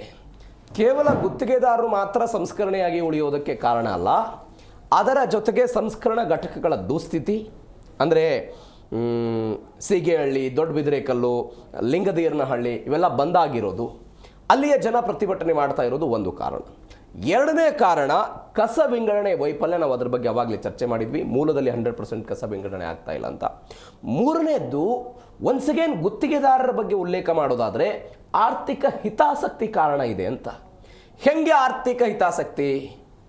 ಈಗ ಗುತ್ತಿಗೆದಾರರಿಗೆ ಹಣವನ್ನು ಹೆಂಗೆ ಪೇಮೆಂಟ್ ಮಾಡಲಾಗುತ್ತೆ, ಅವರು ಯಾವ ಪರಿಪ್ರಮಾಣದಲ್ಲಿ ತ್ಯಾಜ್ಯವನ್ನು ಕಲೆಕ್ಟ್ ಮಾಡಿದ್ದಾರೆ ಅನ್ನೋದ್ರ ಮೇಲೆ ಟನ್ಗಟ್ಟಲೆ 1700 ಚಿಲ್ಲರೆ ಏನೋ ಟನ್ಗೆ ಹಣವನ್ನು ಪಾವತಿ ಮಾಡಬೇಕು ಅನ್ನೋ ಕಾರಣಕ್ಕಾಗಿ ತೂಕದ ಆಧಾರದ ಮೇಲೆ, ಕಸದ ಆಧಾರದ ಮೇಲೆ ಅವ್ರಿಗೆ ಹಣವನ್ನು ಕೊಡಲಾಗುತ್ತೆ. ಒಂದು ವೇಳೆ ನೀವು ಸಂಸ್ಕರಣೆ ಮಾಡಿದಾಗ ತೂಕದ ಪ್ರಮಾಣ ಕಡಿಮೆ ಆಗುತ್ತೆ, ಆಗ ಗುತ್ತಿಗೆದಾರರಿಗೆ ಸಿಗಬೇಕಾದಂಥ ಹಣದ ಪ್ರಮಾಣ ಕಡಿಮೆ ಆಗ್ತಾ ಇರೋ ಕಾರಣಕ್ಕಾಗಿಯೂ ಕೂಡ ಈ ಸಂಸ್ಕರಣೆಯ ಪ್ರಮಾಣ ಕಡಿಮೆ ಆಗ್ತಾ ಇದೆ ಅನ್ನುವಂಥ ಆರೋಪ ನಿಜಾನ ಇದು? ಇಲ್ಲ ಸರ್, ಯಾಕಂತ ಹೇಳಿದ್ರೆ ನನ್ನ ಹತ್ರ ಒಂದು ವಿಡಿಯೋ ಇತ್ತು, ನೀವು ಹೇಳಿದ್ರೆ ಇದ್ರ ಬಗ್ಗೆ ಈ ವಿಚಾರದ ಬಗ್ಗೆ ಮಾತನಾಡ್ತೇನೆ. ನಾನು ಹೇಳ್ತಾ ಇದ್ದೆ ಗುತ್ತಿಗೆದಾರ ಆರ್ಥಿಕ ಹಿತಾಸಕ್ತಿ ಇದರಲ್ಲಿದೆ. ಈಗ ಏನು ನೀವು ಆಗಲೇ ಕ್ವಶನ್ ಕೇಳಿದಾಗ ಕಸ ಕಡಿಮೆ ಬಂದರೆ ಮತ್ತೆ ಅವ್ರ ಬಿಲ್ ಆಗಲ್ವಾ, ಇಲ್ಲ ಕಸ ಕಡಿಮೆ ಇದ್ದಾಗ ಅವ್ರಿಗೆ ಸರಿಯಾದ ಅದ್ರ ಪ್ರಮಾಣದಲ್ಲೇ ಒಂದು ಅವ್ರಿಗೆ ಬಿಲ್ ಆಗ್ತಾ ಇರೋದು ಅನ್ನೋದನ್ನು ಹೇಳಿದ್ರೆ, ಆದರೆ ಅಲ್ಲಿ ಏನು ಬಿಲ್ಲಲ್ಲಿ ಮತ್ತು ಕೆಲವು ಕಸ ಡಂಪಿಂಗ್ ಯಾರ್ಡ್ಗಳೇನಿದೆ ಅಲ್ಲಿ ಒಂದು ಲಾರಿ ಕಾಂಪ್ಯಾಕ್ಟರ್ ಹೋದರೆ ಇಷ್ಟು ಟನ್ನು ಹಸಿ ಕಸನ ತರಲೇಬೇಕಂತ ಇದೆ. ಅದು ಕಡಿಮೆ ಆದರೆ ಏನು ಮಾಡ್ತಾರೆ ಅಂತ ಹೇಳಿದ್ರೆ, ಈಗ ವೇಸ್ಟೇಜ್ ಇರ್ತದಲ್ಲ, ಅಂದರೆ ಯಾವುದು ಈ ಕಲ್ಲುಗಳು ಬಂಡೆಗಳು ಇಂಥವನ್ನೆಲ್ಲ ಅಲ್ಲೊಂದು ಚಿಕ್ಕದಾಗಿ ಒಂದು ಕಾಂಪ್ಯಾಕ್ಟರ್ ಹತ್ರ ಒಂದು ಇದಿರುತ್ತೆ, ಪಾರ್ಟ್ಸ್ಗಳು ಮತ್ತು ಏನಾದ್ರು ಬ್ಯಾಗ್ಗಳು ಇಡೋದಕ್ಕೆ. ಆ ಜಾಗದಲ್ಲೇ ಹತ್ರ ಒಂದು ಸುಮಾರು ಒಂದು 200-300 ಟನ್ ಕೆ ಜಿ ಅಷ್ಟು ವೇಸ್ಟೇಜ್ನ ಇಟ್ಟಿರ್ತಾರೆ. ಎಲ್ಲಿ ಕಡಿಮೆ ಬರೋಕ್ಕೆ ಚಾನ್ಸ್ ಇದೆ? ಮೋಸ ಆಗುತ್ತೆ ಅಂತ ಈ ರೀತಿ ನಮ್ಮವ್ರು ಇದನ್ನು ಕೂಡ ಟ್ರೇಸ್ ಔಟ್ ಮಾಡಿದ್ದಾರೆ ನಮ್ಮ ಹುಡುಗರು.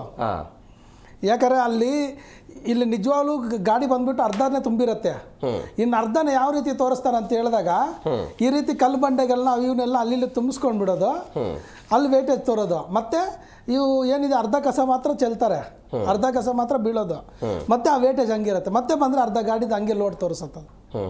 ಆದರೆ ಈ ಥರ ಗಿಮಿಕ್ಗಳನ್ನ ತುಂಬ ಚೆನ್ನಾಗಿ ಅದ್ಭುತವಾಗಿ ಗುತ್ತಿಗೆದಾರರು ಮಾಡ್ತಾರೆ. ಅಧಿಕಾರಿಗಳು ಕೂಡ ಅದನ್ನೆಲ್ಲ ನೋಡ್ದೇನೆ ಅಪ್ರೂವಲ್ ಕೊಡ್ತಾರಲ್ಲ ಬಿಲ್ಗೆ, ಅದು ತುಂಬ ಗ್ರೇಟ್. ಬರೀ ಅವ್ರಿಗೆ ಪೇಪರ್ಸ್ ಅಲ್ಲಿ ಇದ್ರೆ ಸಾಕು, ವಾಸ್ತವವಾಗಿ ಇರಲೇಬೇಕಂತಿಲ್ಲ, ಯಾಕಂದರೆ ನೀವು ಪರ್ಸೆಂಟೇಜ್ ಕೊಡ್ತೀರಲ್ಲ, ಹಾಗಾಗಿ. ಎಸ್ ಸರ್, ಬರ್ತೀನಿ.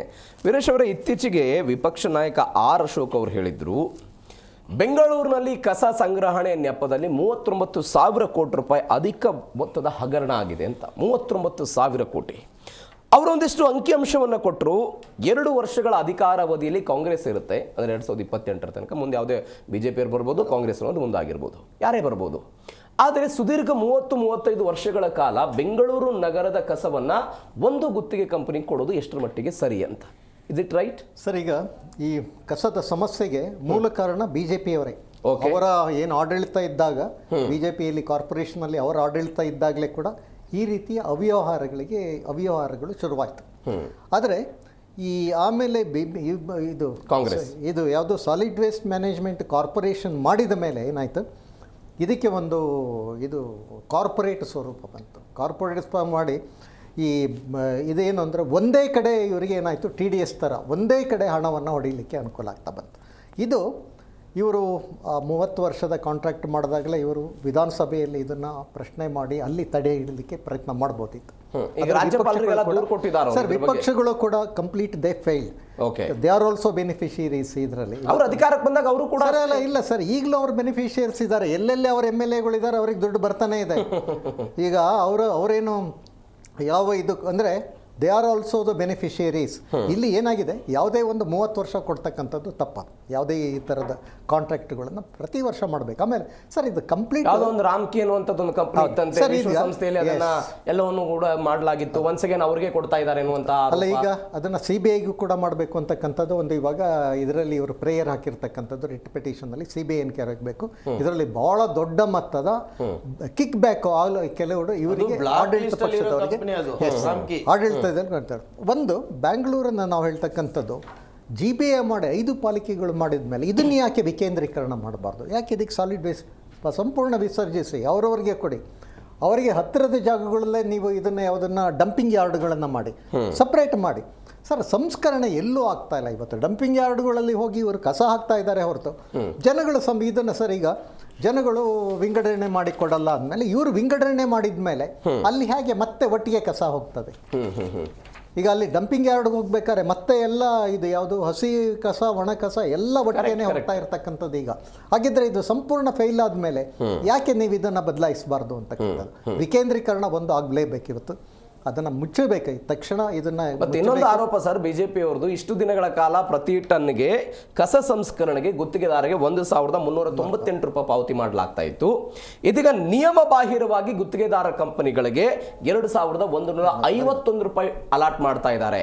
ಅಂದ್ರೆ ಏಕಾಏಕಿಯಾಗಿ ರಾಜ್ಯ ಸರ್ಕಾರ 53% ದರವನ್ನು ಏರಿಕೆ ಮಾಡ್ತಾ ಇದೆ ಅಂತ. ಈ ಪರಿಪ್ರಮಾಣದಲ್ಲಿ ಕಸ ಸಂಸ್ಕರಣೆಗೆ ಗುತ್ತಿಗೆದಾರರಿಗೆ ಲಾಭ ಆಗುವ ರೀತಿಯಲ್ಲಿ ಸರ್, ಈಗ ಯಾವ ಮಾನದಂಡದ ಮೇಲೆ ನೀವು ಅದನ್ನು ಕಸ ಸಂಸ್ಕರಣೆಗೆ ನೀವು ವಿಧಿಸ್ತಾ ಇದ್ದಾರೆ? ಎಲ್ಲೂ ಅವರು ಡಿಸ್ಕ್ಲೋಸ್ ಮಾಡ್ತಾನೆ ಇಲ್ಲ. ಅಂದರೆ ಅದಕ್ಕೇನು 1,500ರಿಂದ 2,100 ರೂಪಾಯಿ ಏನು ಮಾಡಿದರೆ ಎಲ್ಲಿದೆ ಮಾನದಂಡ, ಎಲ್ಲಿದೆ ಸರ್? ಇದು ಸಂಪೂರ್ಣ ಭ್ರಷ್ಟಾಚಾರ ನಡೆದಿರ್ತಕ್ಕಂಥದ್ದು. ಇದು BJPಯವರ ಕಾಲದಲ್ಲೂ ನಡೀತಾ ಬಂತು, ಈಗಿಂದಲ್ಲ, ಹೊಸದೆಲ್ಲ ಅದು. ಇವಾಗ ಏನಾದರೆ ಇದು ಭಾಳ ದೊಡ್ಡ ಮಟ್ಟದಲ್ಲಿ ಕಾಣ್ತಾ ಇದೆ. ಈಗ 39,000 ರೂಪಾಯಿ, 39,000 ಕೋಟಿ ರೂಪಾಯಿ ಅಂತ ಹೇಳ್ತಾ ಇದ್ದಾರೆ. ವಾರ್ಷಿಕವಾಗಿ ಸುಮಾರು 3,000 ಕೋಟಿ ರೂಪಾಯಿ ಹೋಗ್ತಾ ಇರ್ತಕ್ಕಂಥದ್ದು ಸರ್. ಪ್ರತಿ ವರ್ಷ 5% ಜಾಸ್ತಿ ಆಗ್ತದೆ ಅಂತಕ್ಕಂಥದ್ದು ಸರ್. ಯಾವ ಮುನ್ಸಿಪಾಲ್ಟಿಯಲ್ಲೂ ಕೂಡ ಈಗ ನಮ್ಮ ಬಜೆಟೇ, ಕಾರ್ಪೊರೇಷನ್ ಬಜೆಟೇ ಸುಮಾರು ಬಜೆಟಿನ 30% ಬರೀ ಕಸ ವಿಲೇವಾರಿಗೆ ಇವರು ಖರ್ಚು ಮಾಡ್ತಾ ಇರ್ತಕ್ಕಂಥದ್ದು. 10,000 ಕೋಟಿ ಬಜೆಟ್ನಲ್ಲಿ 3,000 ಕೋಟಿ ಅಂತಾನೆ 30% ಬರೀ ಕಸಕ್ಕೋಸ್ಕರ ಇವರು ವಿನಿಯೋಗ ಮಾಡ್ತಾ ಇರ್ತಕ್ಕ ಸರ್. ಈಗ ನಾವು ಬರೀ ಪ್ರಾಪರ್ಟಿ ಟ್ಯಾಕ್ಸ್ನಲ್ಲಿ ಕೊಡ್ತಾ ಇದ್ದು, ಇವರು ಇದಕ್ಕೋಸ್ಕರ ಈ ಹಣವನ್ನು, ಹೆಚ್ಚಿಗೆ ಹಣವನ್ನು ಅದನ್ನು ಸರಿತೂಗಿಸ್ಲಿಕ್ಕೆ ಏನು ಮಾಡಿದರು, ಸೆಸ್ನ ಹಾಕ್ಲಿಕ್ಕೆ ಶುರು ಮಾಡಿದ್ರು. ನಾವು ಹಾಗೆ ಪ್ರಾಪರ್ಟಿ ಟ್ಯಾಕ್ಸ್ ಯಾಕೆ ಕಟ್ಟಬೇಕು? ಪ್ರಾಪರ್ಟಿ ಟ್ಯಾಕ್ಸ್ ಮತ್ತೊಂದು ಹೇಳಿದ್ದಾರೆ ಈಗ ಇತ್ತೀಚೆಗೆ ಕೃಷ್ಣ ಬೈರೇಗೌಡರು, ದುಪ್ಪಟ್ಟು ದಂಡ ಹಾಕ್ತೀವಿ ಇನ್ಮೇಲೆ ಅಂತ. ಸಾರ್ವಜನಿಕರಿಗೆ ಕಸವನ್ನು ಎಲ್ಲಾದರೂ ಎಸೆದ್ರೆ, ಏನಾದರೂ ಆದರೆ ಕಸದ ಸಮಸ್ಯೆಯನ್ನು ಕಂಡುಬಿಟ್ರೆ ದುಪ್ಪಟ್ಟು ಹಣ ಹಾಕ್ತೀವಿ, ದುಪ್ಪಟ್ಟು ದಂಡ ಹಾಕ್ತೀವಿ ಅಂತ ಸರ್. ಆದರೆ ನೀವೇ ಎತ್ತುತ್ತಾ ಇಲ್ಲಲ್ಲ, ಫಸ್ಟು ನಾವು ಯಾರಿಗೆ ದಂಡ ಹಾಕೋಣ ನಾವು? ಓಕೆ, ಹೌದು ತಾನೆ ಸರ್? ಕಸ ನೀವೇ ಹೇಳ್ತಾ ಇದ್ದೀರಾ, ಮನೆಯಿಂದ ನೀವು ಕಲೆಕ್ಟ್ ಮಾಡ್ದಲ್ಲೇ ಇದ್ರೆ ಜನ ಎಲ್ಲಿ ಹಾಕ್ಬೇಕು ಸರ್ ಕಸ? ಇದೇ ಸಮಸ್ಯೆ ಬಂದಾಗ ವಿಜಯನಗರ, ಗೋವಿಂದರಾಜನಗರದಲ್ಲಿ ಭಾಳಷ್ಟು ಸಮಸ್ಯೆಗಳು, ಭಾಳ ದೊಡ್ಡ ಸಮಸ್ಯೆ ಆದಾಗ ನಾವು ಒಂದು ಬೆದರಿಕೆಯನ್ನು ಹಾಕಿದ್ದು, ನೀವು ನಮ್ಮನ್ನು ಮುಂದೆ ಹಾಕ್ತೀವಲ್ಲ, ನಮ್ಮ ರೋಡ್ನಲ್ಲಿ ನಾಳೆಯಿಂದ ಕಸವನ್ನು ತಗೊಂಡೋಗಿ ವಾರ್ಡ್ ಆಫೀಸ್ ಮುಂದೆ ಹಾಕೋಣ ಅಂತಕ್ಕಂಥದ್ದು ನಾವು ವಿ ಡಿಡ್ ಇಟ್ ಆಕ್ಚುಲಿ. ಅಲ್ಲಿ ವಾರ್ಡ್ ಆಫೀಸ್ ಮುಂದೆನೇ ಹಾಕಿದ್ದು, ಅಲ್ಲೊಂದು ಬ್ಲಾಕ್ ಸ್ಪಾಟ್ ಡೆವಲಪ್ ಆಗ್ತದೆ, ಏನೂ ಆಗಲಿಲ್ಲ ಕೊನೆಗೆ. ಆದರೆ ಸರ್, ಇವರು ಭಾಳ ಹುಚ್ಚುಚ್ಚಾಗಿ ಸ್ಟೇಟ್ಮೆಂಟ್ ಕೊಟ್ಟಿದ್ದಾರೆ ಕರಿಗೌಡರು, ಯಾರು ಕಸವನ್ನು ಎಸಿತಾರೋ ಅವ್ರ ಮನೆಗೆ ಕಸ ಹಾಕ್ತೀವಿ. ಇವ್ರಿಗೆ ಎತ್ತೋದಕ್ಕೆ ಯೋಗ್ಯತೆ ಇಲ್ಲಲ್ಲ ಸರ್, ಅವರು ಪುಕ್ಸಟೆ ಮಾಡ್ತಾ ಇದ್ದಾರೆ, ನಮ್ಮ ಟ್ಯಾಕ್ಸ್ ಮನಿ ಅದು. ಬರ್ತೀನಿ ಓಬಳೇಶ್ ಅವರೇ. ಈಗ ನೀವೇನು ಹೇಳ್ತಾ ಇದ್ರಿ, ಗ್ರೇಟರ್ ಬೆಂಗಳೂರು ಅಥಾರಿಟಿ ಮತ್ತು ಘನತ್ಯಾಜ್ಯ ನಿರ್ವಹಣಾ ಕಚೇರಿ ಏನಿದೆ, ಅವರೊಂದು ಪ್ಲಾನ್ ಮಾಡ್ಕೊಂಡಿದ್ದಾರಂತೆ. 2 ಆಲೋಚನೆಯಲ್ಲಿದೆ. ಏನು, ಮುಷ್ಕರ ನಡೆಸಿದಂತಹ ಸಮಯದಲ್ಲಿ ಈ ಕಸ ಸಂಗ್ರಹಣೆ ವ್ಯವಸ್ಥೆಗಳೆಲ್ಲ ದೊಡ್ಡ ಸಮಸ್ಯೆ ಆಗ್ಬಿಡುತ್ತೆ. ಆ ಸಮಸ್ಯೆಯನ್ನು ತಪ್ಪಿಸೋದಕ್ಕೆ 2 ಪ್ಲಾನ್ ಅವ್ರ ಕಡೆ ಇದೆ. ಒಂದು, ಅವರು ಹೇಳ್ತಾ ಇರೋದು ಸರ್ಕಾರಿ ಸ್ವಾಮ್ಯದ ವಾಹನ ವ್ಯವಸ್ಥೆಯನ್ನು ಮಾಡ್ತೀವಿ ಅಂತ.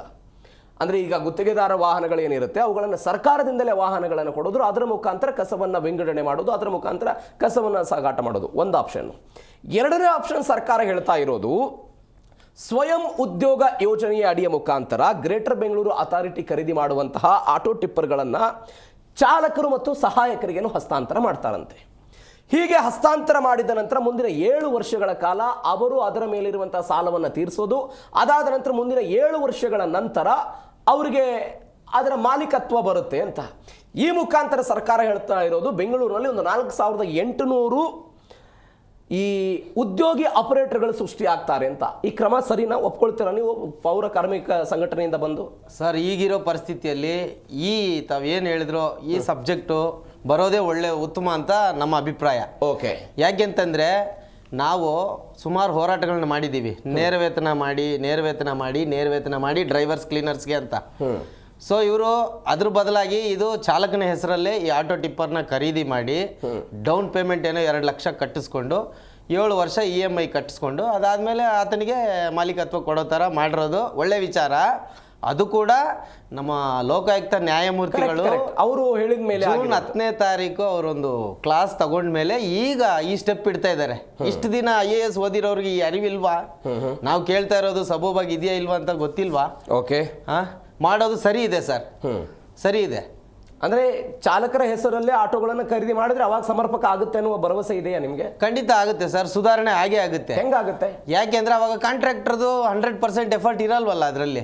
ಓಕೆ, ಸರ್ಕಾರ ಮೇಲೆ ಯಾರೋ ಒಬ್ರು ಅಬ್ಸರ್ವ್ ಮಾಡೋಕೆ ಇದಾರೆ ಅನ್ನೋ ಕಾರಣಕ್ಕಾಗಿನೇ ಕಸ ಎತ್ತುತ್ತಾರೆ. ನಾಳೆ ಇವ್ರ ಹೆಸರಿಗೆ ಆಟೋ ಟಿಪ್ಪರ್ಗಳು ಬಂದ್ರೆ ಇವ್ರು ಕಸ ತೆಗಿತಾರೆ ಇಲ್ಲ ಅನ್ನೋ ಪ್ರಶ್ನೆ ಸಾರ್ವಜನಿಕರಲ್ಲಿ ಬಂದ್ರೆ? ಇಲ್ಲ ಸರ್, ಸಾರ್ವಜನಿಕರಲ್ಲಿ ಮೊದಲು ಇದು ಆಗ್ಲಿ, ಆಮೇಲೆ ನಿಮ್ಗೆ ವ್ಯತ್ಯಾಸ ಗೊತ್ತಾಗುತ್ತೆ. ತ್ಯಾಗರಾಜ್ ಅವರೇ ಸರ್, ಇದೇ ವಿಚಾರವಾಗಿ ಈಗ ಆಗ್ಲೇ ನಮ್ಮ ಸರ್ ಹೇಳಿದಾಗ ಬಿಜೆಪಿ ಅವರಿಂದಾನೇ ಮೊದಲು ಅಕ್ರಮ ಅಲ್ಲ ನಡೀತಾ ನಾನು 4800 ಆಟಗಳದ ಈಗ ಅದ್ರ ಸಮಸ್ಯೆ ಆದರೆ ಈಗ ಏನು ಸರ್ಕಾರಿ ಸ್ವಾಮ್ಯದಿಂದ ಈ ಒಂದು ಕಸ ವಿಂಗಡಣೆದು ಮತ್ತು ಕಸ ನಿರ್ವಹಣೆನ ನಡೆಸಿದ್ರೆ ಚೆನ್ನಾಗಿರುತ್ತೆ ಅಂತ ನನ್ನ ಅಭಿಪ್ರಾಯ. ಯಾಕಂತ ಹೇಳಿದ್ರೆ ಈಗ ಗಾಡಿಗಳೆಲ್ಲ ನಮ್ಮ BBMPದು ಇಲ್ಲ ಸರ್ಕಾರದ್ದಾದಾಗ ಕೆಲಸ ಮಾಡೋದಕ್ಕೆ ನಮ್ಮ ಅಂದರೆ ಈ ಹಿಂದೆ ಏನು 92 ಹಿಂದೆ ಏನು ನಮ್ಮ BBMP ಗಾಡಿಗಳೇ ಇತ್ತಿಲ್ಲ. ಆಗ ಕೆಲಸ ಮಾಡ್ತಾ ಇದ್ದಂಥವ್ರು ನಮ್ಮ ಕಾರ್ಮಿಕರು ಹೋಗಿ ಆವಾಗ ಪರ್ಮನೆಂಟ್ ಎಂಪ್ಲಾಯ್ಸ್ ಇದ್ರು. ಆಗ ಕೆಲಸ ಎಲ್ಲ ಸರಿಯಾಗಿ ನಡೀತಾ ಇತ್ತು. ಯಾವಾಗ ಗುತ್ತಿಗೆ ಬಂತು ಆವಾಗಿಂದ ಅಧ್ವಾನ ಆಯಿತು. ಈಗ ಮತ್ತೆ ಅವ್ರು ಸರ್ಕಾರಿ ಸ್ವಾಮ್ಯದಿಂದನೇ ಏನು ಗುತ್ತಿಗೆನ ನಿರ್ವಹಣೆ ಮಾಡೋಕ್ಕೆ ಮುಂದಾಯ್ತು ಅಂದರೆ ನಮ್ಮ ಕಾರ್ಮಿಕರು ನಿಷ್ಠೆಯಿಂದ ಕೆಲಸ ಮಾಡ್ತಾರೆ. ಅವ್ರ ಕೆಲಸಕ್ಕೆ ಭದ್ರತೆ ಕೊಡಬೇಕಷ್ಟೇ. ಅದು ನೇರ ವೇತನ ಆದರೂ ಆಗಿರ್ಬೋದು, ಕಾಯಮತಿ ಆದರೂ ಆಗಿರ್ಬೋದು. ಇದು ಮಾಡೋದ್ರಿಂದ ಏನಾಗುತ್ತೆ, ಕೆಲಸ ಮಾಡೋರಿಗೆ ನಾನು ಕೆಲಸ ಸರಿಯಾಗಿ ಮಾಡಿದ್ರೆ ಸಸ್ಪೆಂಡ್ ಮಾಡ್ತಾರೆ, ಇಲ್ಲ ನಮಗೆ ತೊಂದರೆ ಆಗುತ್ತೆ, ಅದು ಇದು ಅಂತ ಒಂದು ಭಯ ಭಕ್ತಿ ಅಂತ ಇರುತ್ತೆ. ಅದ್ರ ನಿಷ್ಠೆಯಿಂದ ಕೆಲಸ ಮಾಡ್ತಾರೆ. ಈಗ ಆಗಲ್ಲ, ಗುತ್ತಿಗೆದಾರ ಬಂದ್ಬಿಟ್ಟು ಇವತ್ತು ನೀನಿಲ್ಲ ಕೆಲ್ಸಕ್ಕೆ ಹೋಗಂತ ಹೇಳಿದ್ರೆ ಓಟೋಗ್ಬೇಕು. ಆ ಪರಿಸ್ಥಿತಿ ಬೇಕಾಬಿಟ್ಟು ಕೆಲಸ ಮಾಡಿಸ್ಕೊಂತಾರೆ. ಆದ್ರಿಂದ ಅವರು ಒಂದು ಸ್ವಲ್ಪ ಬೇಜಾರುತನದಿಂದ ಮಾಡ್ತಾ ಇರ್ಬೋದು. ಅದನ್ನು ಸರಿ ಮಾಡೋದಕ್ಕೆ ಎರಡು ರೀತಿಯಲ್ಲೂ ಅವಕಾಶ ಇದೆ. ಅದ್ರ ಮೊದಲನೇದೇ ಬಂದ್ಬಿಟ್ಟು ಸರ್ಕಾರದ ಸ್ವಾಮ್ಯದಿಂದ ನಿರ್ವಹಣೆ ಮಾಡೋದೇ ಕರೆಕ್ಟ್ ಆಗಿದೆ. ಆಗ ಕಾರ್ಮಿಕರ ಕೆಲ್ಸಕ್ಕೆ ಭದ್ರತೆ ಸಿಗತ್ತೆ, ಈಕ್ವಲ್ ಟು ದುಡ್ಡು ಕೂಡ ಸೇವ್ ಆಗತ್ತೆ. ಇದರಲ್ಲಿ ಏನು ಸರ್ಕಾರನೇ ಸ್ವಂತವಾಗಿ ಗಾಡಿಗಳು ತಗೊಳ್ಳೋದ್ರಿಂದ ಪ್ರತಿ ವರ್ಷ ಬಂದ್ಬಿಟ್ಟು 250 ಕೋಟಿಯಿಂದ 300 ಕೋಟಿ ಆದಾಯ ಕೂಡ ಏನು ವೆಚ್ಚ ಆಗೋದು ಏನು ಇವಾಗ ನಿರ್ವಹಣೆಗೆ ಮತ್ತೆ ಡೀಸೆಲ್ ಖರ್ಚಾಗತ್ತಲ್ಲ, ಅದೆಲ್ಲ ಇಲ್ಲಿ ಉಳಿತದೆ. ಓಕೆ, ಇದನ್ನ ನಾವು ಮಾಡ್ಬೋದು. Yes sir. ವೀರೇ ಸರ್, ನೀವು ಅವಾಗಲೇ ಸರ್ ಈಗ ಹೇಳಿದ್ರಿ ತಾವು. ಇದರಲ್ಲಿ ನಾನು ಹೇಳ್ತೀನಿ, ಈಗ ಕಾರ್ಪೊರೇಷನ್ನಲ್ಲಿ ಪೈಥಾನ್ ಅಂತ ಒಂದು ಮಿಷನ್ ಪರ್ಚೇಸ್ ಮಾಡಿದ್ರು. 12 ಕೋಟಿ ರೂಪಾಯಿ, ಒಟ್ಟು 80 ಕೋಟಿ ರೂಪಾಯಿಯಲ್ಲಿ ಪೈಥಾನ್ ಅಂದ್ರೆ ರಸ್ತೆ ಗುಂಡಿಗಳನ್ನು ಮುಚ್ಚೋದಿಕ್ಕೆ ಅಂತ ಹೇಳಿ. 1 ವರ್ಷ ಆದ್ಮೇಲೆ ಅದು ಎಲ್ಲೋಯ್ತು ಯಾರಿಗೂ ಗೊತ್ತಿಲ್ಲ ಸರ್. ಸ್ವೀಪಿಂಗ್ ಮಿಷನ್ಸ್ ತಮಗೆ ಗೊತ್ತಿರ್ಬೋದು, 120 ಕೋಟಿ ರೂಪಾಯಿಗಳ ವೆಚ್ಚದಲ್ಲಿ ಎಲ್ಲಿ ನಿಂತಿದೆ. ಫಾಗಿಂಗ್ ಮಿಷನ್ಸ್ ತಂದು ನಿಲ್ಸಿದ್ದಾರೆ ಸರ್. ಇವರು ನಮ್ಮ GB ಅಥವಾ BBMP ಇವರಿಗೆ ಯಾವುದೇ ಒಂದು ಕೆಲಸವನ್ನ ಶ್ರದ್ಧೆಯಿಂದ ಅಥವಾ ಜನಗಳಿಗೆ ಅನುಕೂಲ ಕೊಡಬೇಕು ಅಂತಕ್ಕಂಥ ಒಂದು ಇದಿಲ್ಲ, ಬದ್ಧತೆ ಇಲ್ಲ. ಒಂದು ಅಲ್ಲಿ ಬಂದಿರೋದೇ ದುಡ್ಡು ಮಾಡೋದಿಕ್ಕೆ ಸರ್. ಅವ್ರಿಗೆ ಜನಗಳಿಗೆ ಸೇವೆ ಮಾಡಬೇಕು ಅಂತಲ್ಲ. ನೀವು ಏನೇ ಯೋಜನೆ ಮಾಡಿ ಸರ್, ಯಾವ ಯೋಜನೆ ಮಾಡಿದ್ರು ಹೇಗೆ ಅದರಲ್ಲಿ ಹಣವನ್ನು ಮಾಡಬಹುದು ಅನ್ನೋದ್ರ ಬಗ್ಗೆ ನೀವು ಉಲ್ಲೇಖ ಮಾಡಿದ್ರಿ ಸರ್, ಕಸದಿಂದ ರಸ ಮಾಡುವಂತಹ ವಿಚಾರ. ನಾನು ಅವಾಗಲೇ ನೋಡ್ತಾ ಇದ್ದೆ, ಬೆಂಗಳೂರಿನಲ್ಲಿ ಉತ್ಪಾದನೆ ಆಗುವಂತಹ ಕಸವೂ ಕೂಡ ಕಳಪೆ ಗುಣಮಟ್ಟದಿಂದ ಕೂಡಿದೆ ಅಂತ. ಸರಿ ಇಲ್ಲ, ಈಗ ಮುಂಬೈಯಲ್ಲಿ ಕಳಪೆ ಗುಣಮಟ್ಟದಿಂದ ಕೂಡಿದೆ ಅಂತ. ಕಸವೂ ಕೂಡ ಬೆಂಗಳೂರಿನ ಕಸವೂ ಕೂಡ ಕಳಪೆ ಗುಣಮಟ್ಟ ಅಂದ್ರೆ ಹೆಂಗೆ ಅಂತ ಹೇಳ್ತೀನಿ ಸರ್. ಸರ್ಕಾರ ಏನು ಆಲೋಚನೆ ಮಾಡ್ತು, ವೇಸ್ಟ್ ಟು ಎನರ್ಜಿ ಮಾಡಬೇಕು ಅಂತ, ಕಸದಿಂದ ವಿದ್ಯುತ್ ಉತ್ಪಾದನೆ ಮಾಡಬೇಕು ಅಂತ. ಈಗ ನೀವು ಬೆಂಗಳೂರಿನ ಒಣ ಕಸದಿಂದ ವಿದ್ಯುತ್ ಉತ್ಪಾದನೆ ಮಾಡಬೇಕು ಅಂತ ಹೇಳಿದ್ರೆ ಒಂದು ನಿಯಮ ಇದೆ. ವಿದ್ಯುತ್ ಉತ್ಪಾದನೆ ಮಾಡುವಂತಹ ಸಮಯದಲ್ಲಿ 1900 ಕಿಲೋ ಕ್ಯಾಲರಿ ಉಷ್ಣಾಂಶ ಇರಬೇಕು ಒಣ ತ್ಯಾಜ್ಯದಲ್ಲಿ ಅಂತ. ವಿಪರ್ಯಾಸ ನೋಡಿ, ಬೆಂಗಳೂರಿನ ಒಣ ತ್ಯಾಜ್ಯದಲ್ಲಿ ಕೇವಲ 800 ಕಿಲೋ ಕ್ಯಾಲರ್ ಮಾತ್ರ ಉಷ್ಣಾಂಶ ಇರುತ್ತೆ. ಈ ಕಾರಣಕ್ಕಾಗಿ ವಿದ್ಯುತ್ ಉತ್ಪಾದನೆಯೂ ಕೂಡ ಬೆಂಗಳೂರಿನ ಕಸದಿಂದ ಆಗ್ತಾ ಇಲ್ಲ ಅಂತ. ಆ ಕಾರಣಕ್ಕಾಗಿ ನಾನು ಹೇಳ್ತಾ ಇರೋದು ಸರ್. ಈಗ ಬಿಡದಿ ಪವರ್ ಕಾರ್ಪೊರೇಷನ್ ಅಂತಕ್ಕಂಥ ಒಂದು ಸಂಸ್ಥೆಯನ್ನ ಮಾಡಿದ್ರು. ಓಕೆ, ಅದರ ಮೂಲ ಉದ್ದೇಶ ಬ್ಯಾಂಗ್ಳೂರಲ್ಲಿ ಸಿಗ್ತಕ್ಕಂಥ ಕಸದಿಂದ ಥರ್ಮಲ್ ಪ್ಲಾಂಟ್ ಮಾಡಿ ಇಲ್ಲಿ ಏನು ವೃಷಭಾವತಿಯಲ್ಲಿ ಹೋಗ್ತಕ್ಕಂಥ ನೀರನ್ನು ಸಂಸ್ಕರಿಸಿ ಉಪಯೋಗಿಸಿ ಬೆಂಗಳೂರಿಗೆ ಆಗ್ತಕ್ಕಂಥ 50% ವಿದ್ಯುತ್ತನ್ನು ಉತ್ಪಾದನೆ ಮಾಡಬೇಕು ಅಂತ ಸುಮಾರು 250 ಕೋಟಿ ರೂಪಾಯಿಗಳ ಪ್ರಾಜೆಕ್ಟ್ ಅನ್ನು ಶುರು ಮಾಡಿದ್ರು. ಅದಕ್ಕೆ ಪೂರ್ವಭಾವಿಗೆ ಸಿದ್ಧತೆಗಳೆಲ್ಲ ಆಯಿತು, ಹಣ ಒಂದಷ್ಟು ಕಾಂಟ್ರಾಕ್ಟರ್ಗಳಿಗೆ ಹೋಯಿತು. ಸದ್ದಿಲ್ಲದೆ ಅದನ್ನು ಸಮಾಧಿ ಮಾಡಿ ಹಾಕಿದ್ರು. ಮುಂಬೈಯಲ್ಲಿ ಹೇಗೆ ಟಾಟಾ ಪವರ್ನವರು ಇವತ್ತು ವಿದ್ಯುತ್ತನ್ನು ಉತ್ಪಾದಿಸ್ತಾ ಇದ್ದಾರೆ ಕಸದಲ್ಲಿ, ಬೆಂಗಳೂರಲ್ಲಿ ಯಾಕೆ ಸಾಧ್ಯ ಆಗ್ತಾ ಇಲ್ಲ? ಟಾಟಾ ಪವರ್ ಕಾರ್ಪೊರೇಷನ್ ಅಲ್ಲ, ತಜ್ಞರು ಇದಕ್ಕೆ ಹೇಳ್ತಾ ಇರುವಂತಹ ಪರಿಹಾರ ಏನು ಅಂತ ಹೇಳಿದ್ರೆ, ಬೆಂಗಳೂರಿನಲ್ಲಿ 100% ಮೂಲದಲ್ಲೇ ಕಸ ವಿಂಗಡಣೆ ಆಗದ ಹೊರತು ಯಾವುದೇ ಕಾರಣಕ್ಕೂ ವಿದ್ಯುತ್ ಉತ್ಪಾದನೆ ಅಸಾಧ್ಯ ಅನ್ನುವಂತ ನಿಟ್ಟಿನಲ್ಲಿ ಅವರು ಚರ್ಚೆಗಳಾಗ್ತಾ ಇರೋದು. ಸರಿ, ಖಂಡಿತ. ಅದು ಅಂದ್ರೆ ನಮಗೆ ಒಣ ಕಸ ಮತ್ತು ಹಸಿ ಕಸವನ್ನು ಏಕಾಏಕಿಯಾಗಿ ತೆಗೆದುಕೊಂಡು ಬಂದು ಸಂಸ್ಕರಣಾ ಘಟಕಕ್ಕೆ ತೆಗೆದುಕೊಂಡು ಬಂದಾಗ ಅಲ್ಲಿ ಇರುವಂತಹ ಒಣ ಕಸವು ಕೂಡ ಅನೇಕ ದಿನಗಳ ಕಾಲ ಕೊಳೆತು ಅದಾದ ನಂತರ ಎಲ್ಲವೂ ಕೂಡ ಸಂಪೂರ್ಣವಾಗಿ ಅದು ಕೂಡ ಹಸಿ ಕಸದ ರೂಪದಲ್ಲೇ ಆಗ್ಬಿಟ್ಟಿರುತ್ತೆ. ಸರ್, ಈಗ ಒಣ ಕಸದ ಯಾಕೆ ಅಲ್ಲಿ ಅದ್ರ ಜೊತೆ ಜಾಸ್ತಿ ಹೋಗ್ತಾ ಇಲ್ಲ ಅಂದ್ರೆ ಪರ್ಸೆಂಟೇಜ್ ಕಮ್ಮಿ ಆಗಿರ್ತವೆ. ಇಲ್ಲಿ ನಮಗೆ ಡ್ರೈ ವೇಸ್ಟ್ ಸೆಂಟರ್ಸ್ ಮಾಡಿದ್ದೀವಿ. ಇವರು ಪೌರ ಕಾರ್ಮಿಕರು ಏನ್ ತಗೊಳ್ತಾರೆ ಅದನ್ನ ಡ್ರೈ ವೇಸ್ಟ್ ಸೆಂಟರ್ಸ್ಗೆ ಹೋಗ್ತಾ ಇದೆ. ದುಡ್ಡು ಯಾರಿಗೆ ಹೋಗ್ತಾ ಇದೆ ಡ್ರೈ ವೇಸ್ಟ್ ಸೆಂಟರ್ಸ್ದು? ಯಾರಿಗೂ ಗೊತ್ತಾಗ್ತಾ ಇಲ್ಲ. They are being profited. ಪಾರ್ಕ್ಗಳಲ್ಲಿ ಅವರಿಗೆ ದೊಡ್ಡ ದೊಡ್ಡ ಶೆಡ್ಗಳನ್ನು ಕೊಟ್ಟಿದ್ದಾರೆ, ಅವರು ಅದನ್ನು ಹಣವನ್ನು ಅವರು ಜೋಬಿಗೆ ಹೋಗ್ತಾ ಇದೆ ಹೊರತು ಒಣ ಕಸ ಜಾಸ್ತಿ ಹಸಿ ಕಸದ ಜೊತೆ ಹೋಗ್ತಾ ಇಲ್ಲ ನಮ್ಮಲ್ಲಿ ಇವತ್ತು. Yes sir. ಹಸಿ ಕಸವನ್ನು ನಾವು ಮೆನ್ಯೂರ್ ಮಾಡಬಹುದು, ಆದರೆ ಪ್ಲಾಸ್ಟಿಕ್ ಹೋಗ್ತಾ ಇದೆ. ಪ್ಲಾಸ್ಟಿಕ್ನ ನಾವು ಮರುಬಳಕೆ ಮಾಡ್ತಕ್ಕಂಥದ್ದು ಮತ್ತೆ ಫರ್ದರ್ ಸೆಗ್ರಿಗೇಷನ್ ಆಗಬೇಕು ಸರ್. ಸರ್, ಇಲ್ಲಿ ಮೂಲದಲ್ಲಿ ನಾವು ಸೆಗ್ರಿಗೇಟ್ ಮಾಡಿಕೊಟ್ಟಿದ್ದು ಕಂಪ್ರೆಸರ್ಗಳಲ್ಲಿ ಮತ್ತೆ ಒಟ್ಟಿಗೆ ಹೋಗ್ತಾ ಇದೆ. ನಾವು ಅದನ್ನೇ ಹೇಳ್ತಾ ಇರ್ತಕ್ಕಂಥದ್ದು. ನೀವೇನು ಇಲ್ಲಿ ಸೆಗ್ರಿಗೇಟ್ ಮಾಡಿ ತಗೊಳ್ತಾ ಇದ್ದಾರೆ ಅದ್ರ ಮೂಲ ಉದ್ದೇಶವೇ ಇವತ್ತು ಅದು ನಾಶ ಆಗಿರ್ತಕ್ಕಂಥದ್ದು. ಇಲ್ಲೇ ನೀವು ಇದನ್ನ ಕಂಪ್ರೆಸರ್ಗೆ ಹೋಗ್ಲಿಕ್ಕಿಂತ ಮುಂಚೆನೇ ಅದನ್ನ ಸಪರೇಟ್ ಮಾಡಿ ಕಳಿಸಿ. ಪ್ಲಾಸ್ಟಿಕ್ ಸಪರೇಟ್ ಆಗಿ ಹೋಗಬೇಕು. ಕಂಪ್ರೆಸರ್ ಅಲ್ಲಿ ಓನ್ಲಿ ಹಸಿ ಕಸ ಮಾತ್ರ 100% ಹಸಿ ಕಸ ಇರಬೇಕು. ಅದರಿಂದ ಕೇವಲ ಮೆನ್ಯೂರ್ ಮಾಡ್ತಕ್ಕಂಥದ್ದೇ ಹೊರತು ಅಲ್ಲಿ ವಿದ್ಯುತ್ ಅದನ್ನ ಮಾಡ್ಲಿಕ್ಕೆ ಸಾಧ್ಯ ಇಲ್ಲ. ಮೆಟಲ್ ಕೂಡ ಅದಕ್ಕಂತಾನೆ ಏನ್ ಟ್ರಾನ್ಸ್ಫರ್ ಸ್ಟೇಷನ್ಸ್ಗಳನ್ನ ಇಟ್ಟಿರೋದು. ಇಲ್ಲಿಂದ ಅಪ್ಪಿ ತಪ್ಪಿ ಅಲ್ಲಿ ಕಸ ಹೋದ್ರೂ ಅಲ್ಲಿ ಸಪ್ರೇಟ್ ಆಗಿ ಇದಕ್ಕಂತಾನೆ ಮಿಷನ್ಸ್ ಇವೆ ಸೆಗ್ರಿಗೇಷನ್ ಮಾಡೋದಕ್ಕಂತಾನೆ. LVP ಆಗಲಿ ಒಣತಾಜ್ಯ ಹಸಿ ತಾಜ್ಯ ಅಂತೇಳಿ ಸಪ್ರೇಟ್ ಮಾಡಿನೇ ಅದನ್ನ ಸಪ್ರೇಟ್ ಮಾಡಿಬಿಟ್ಟು ಹಸಿ ಕಸನ ಏನು ಸಿಟಿ ಔಟ್ಸ್ಕರ್ಟ್ಗಳಿಗೆ ಕಳಿಸ್ಕೊಡೋದು. ಆದರೆ ಇಲ್ಲಿ ಕೆಲಸಗಳು ನಿರ್ವಹಣೆ ಮಾಡ್ತಾ ಇಲ್ಲ ಟ್ರಾನ್ಸ್ಫರ್ ಸ್ಟೇಷನಲ್ಲಿ. ಬರೀ ಏನು ತಂದು ಕಸನ ಹಾಕ್ತಾರಲ್ಲ ಅದನ್ನು ಸುಮ್ಮನೆ ಏನೋ ಸೋಸೋ ರೀತಿಯಲ್ಲಿ ಒಂದು ಡ್ರಾಮಾನ ಮಾಡ್ತಾರೆ, ಮತ್ತೆ ಅದನ್ನು ಲಾರಿಗೆ ಹಂಗೆ ತುಂಬಿಸ್ಬಿಟ್ಟು ಕಳಿಸ್ತಾರೆ. ಆದ್ರಿಂದ ಅಲ್ಲಿ ಮಿಕ್ಸೆಡ್ ಆಗಿ ಸಾರಿ ಹೇಳಿದಾಗ ಕಳಿಸ್ತಾರೆ. ಒಂದು ರಿಯಾಕ್ಷನ್ ಕೊಡಿ. ಈ ಸಮಸ್ಯೆಗೆ ಪರಿಹಾರ ಏನು ಆಗಬಹುದು ಇದು ಸರ್? ಸಮಸ್ಯೆಗೆ ಪರಿಹಾರ ಬಂದು ನಾನು 3 ರೀತಿ ಹೇಳ್ತೀನಿ ಸರ್.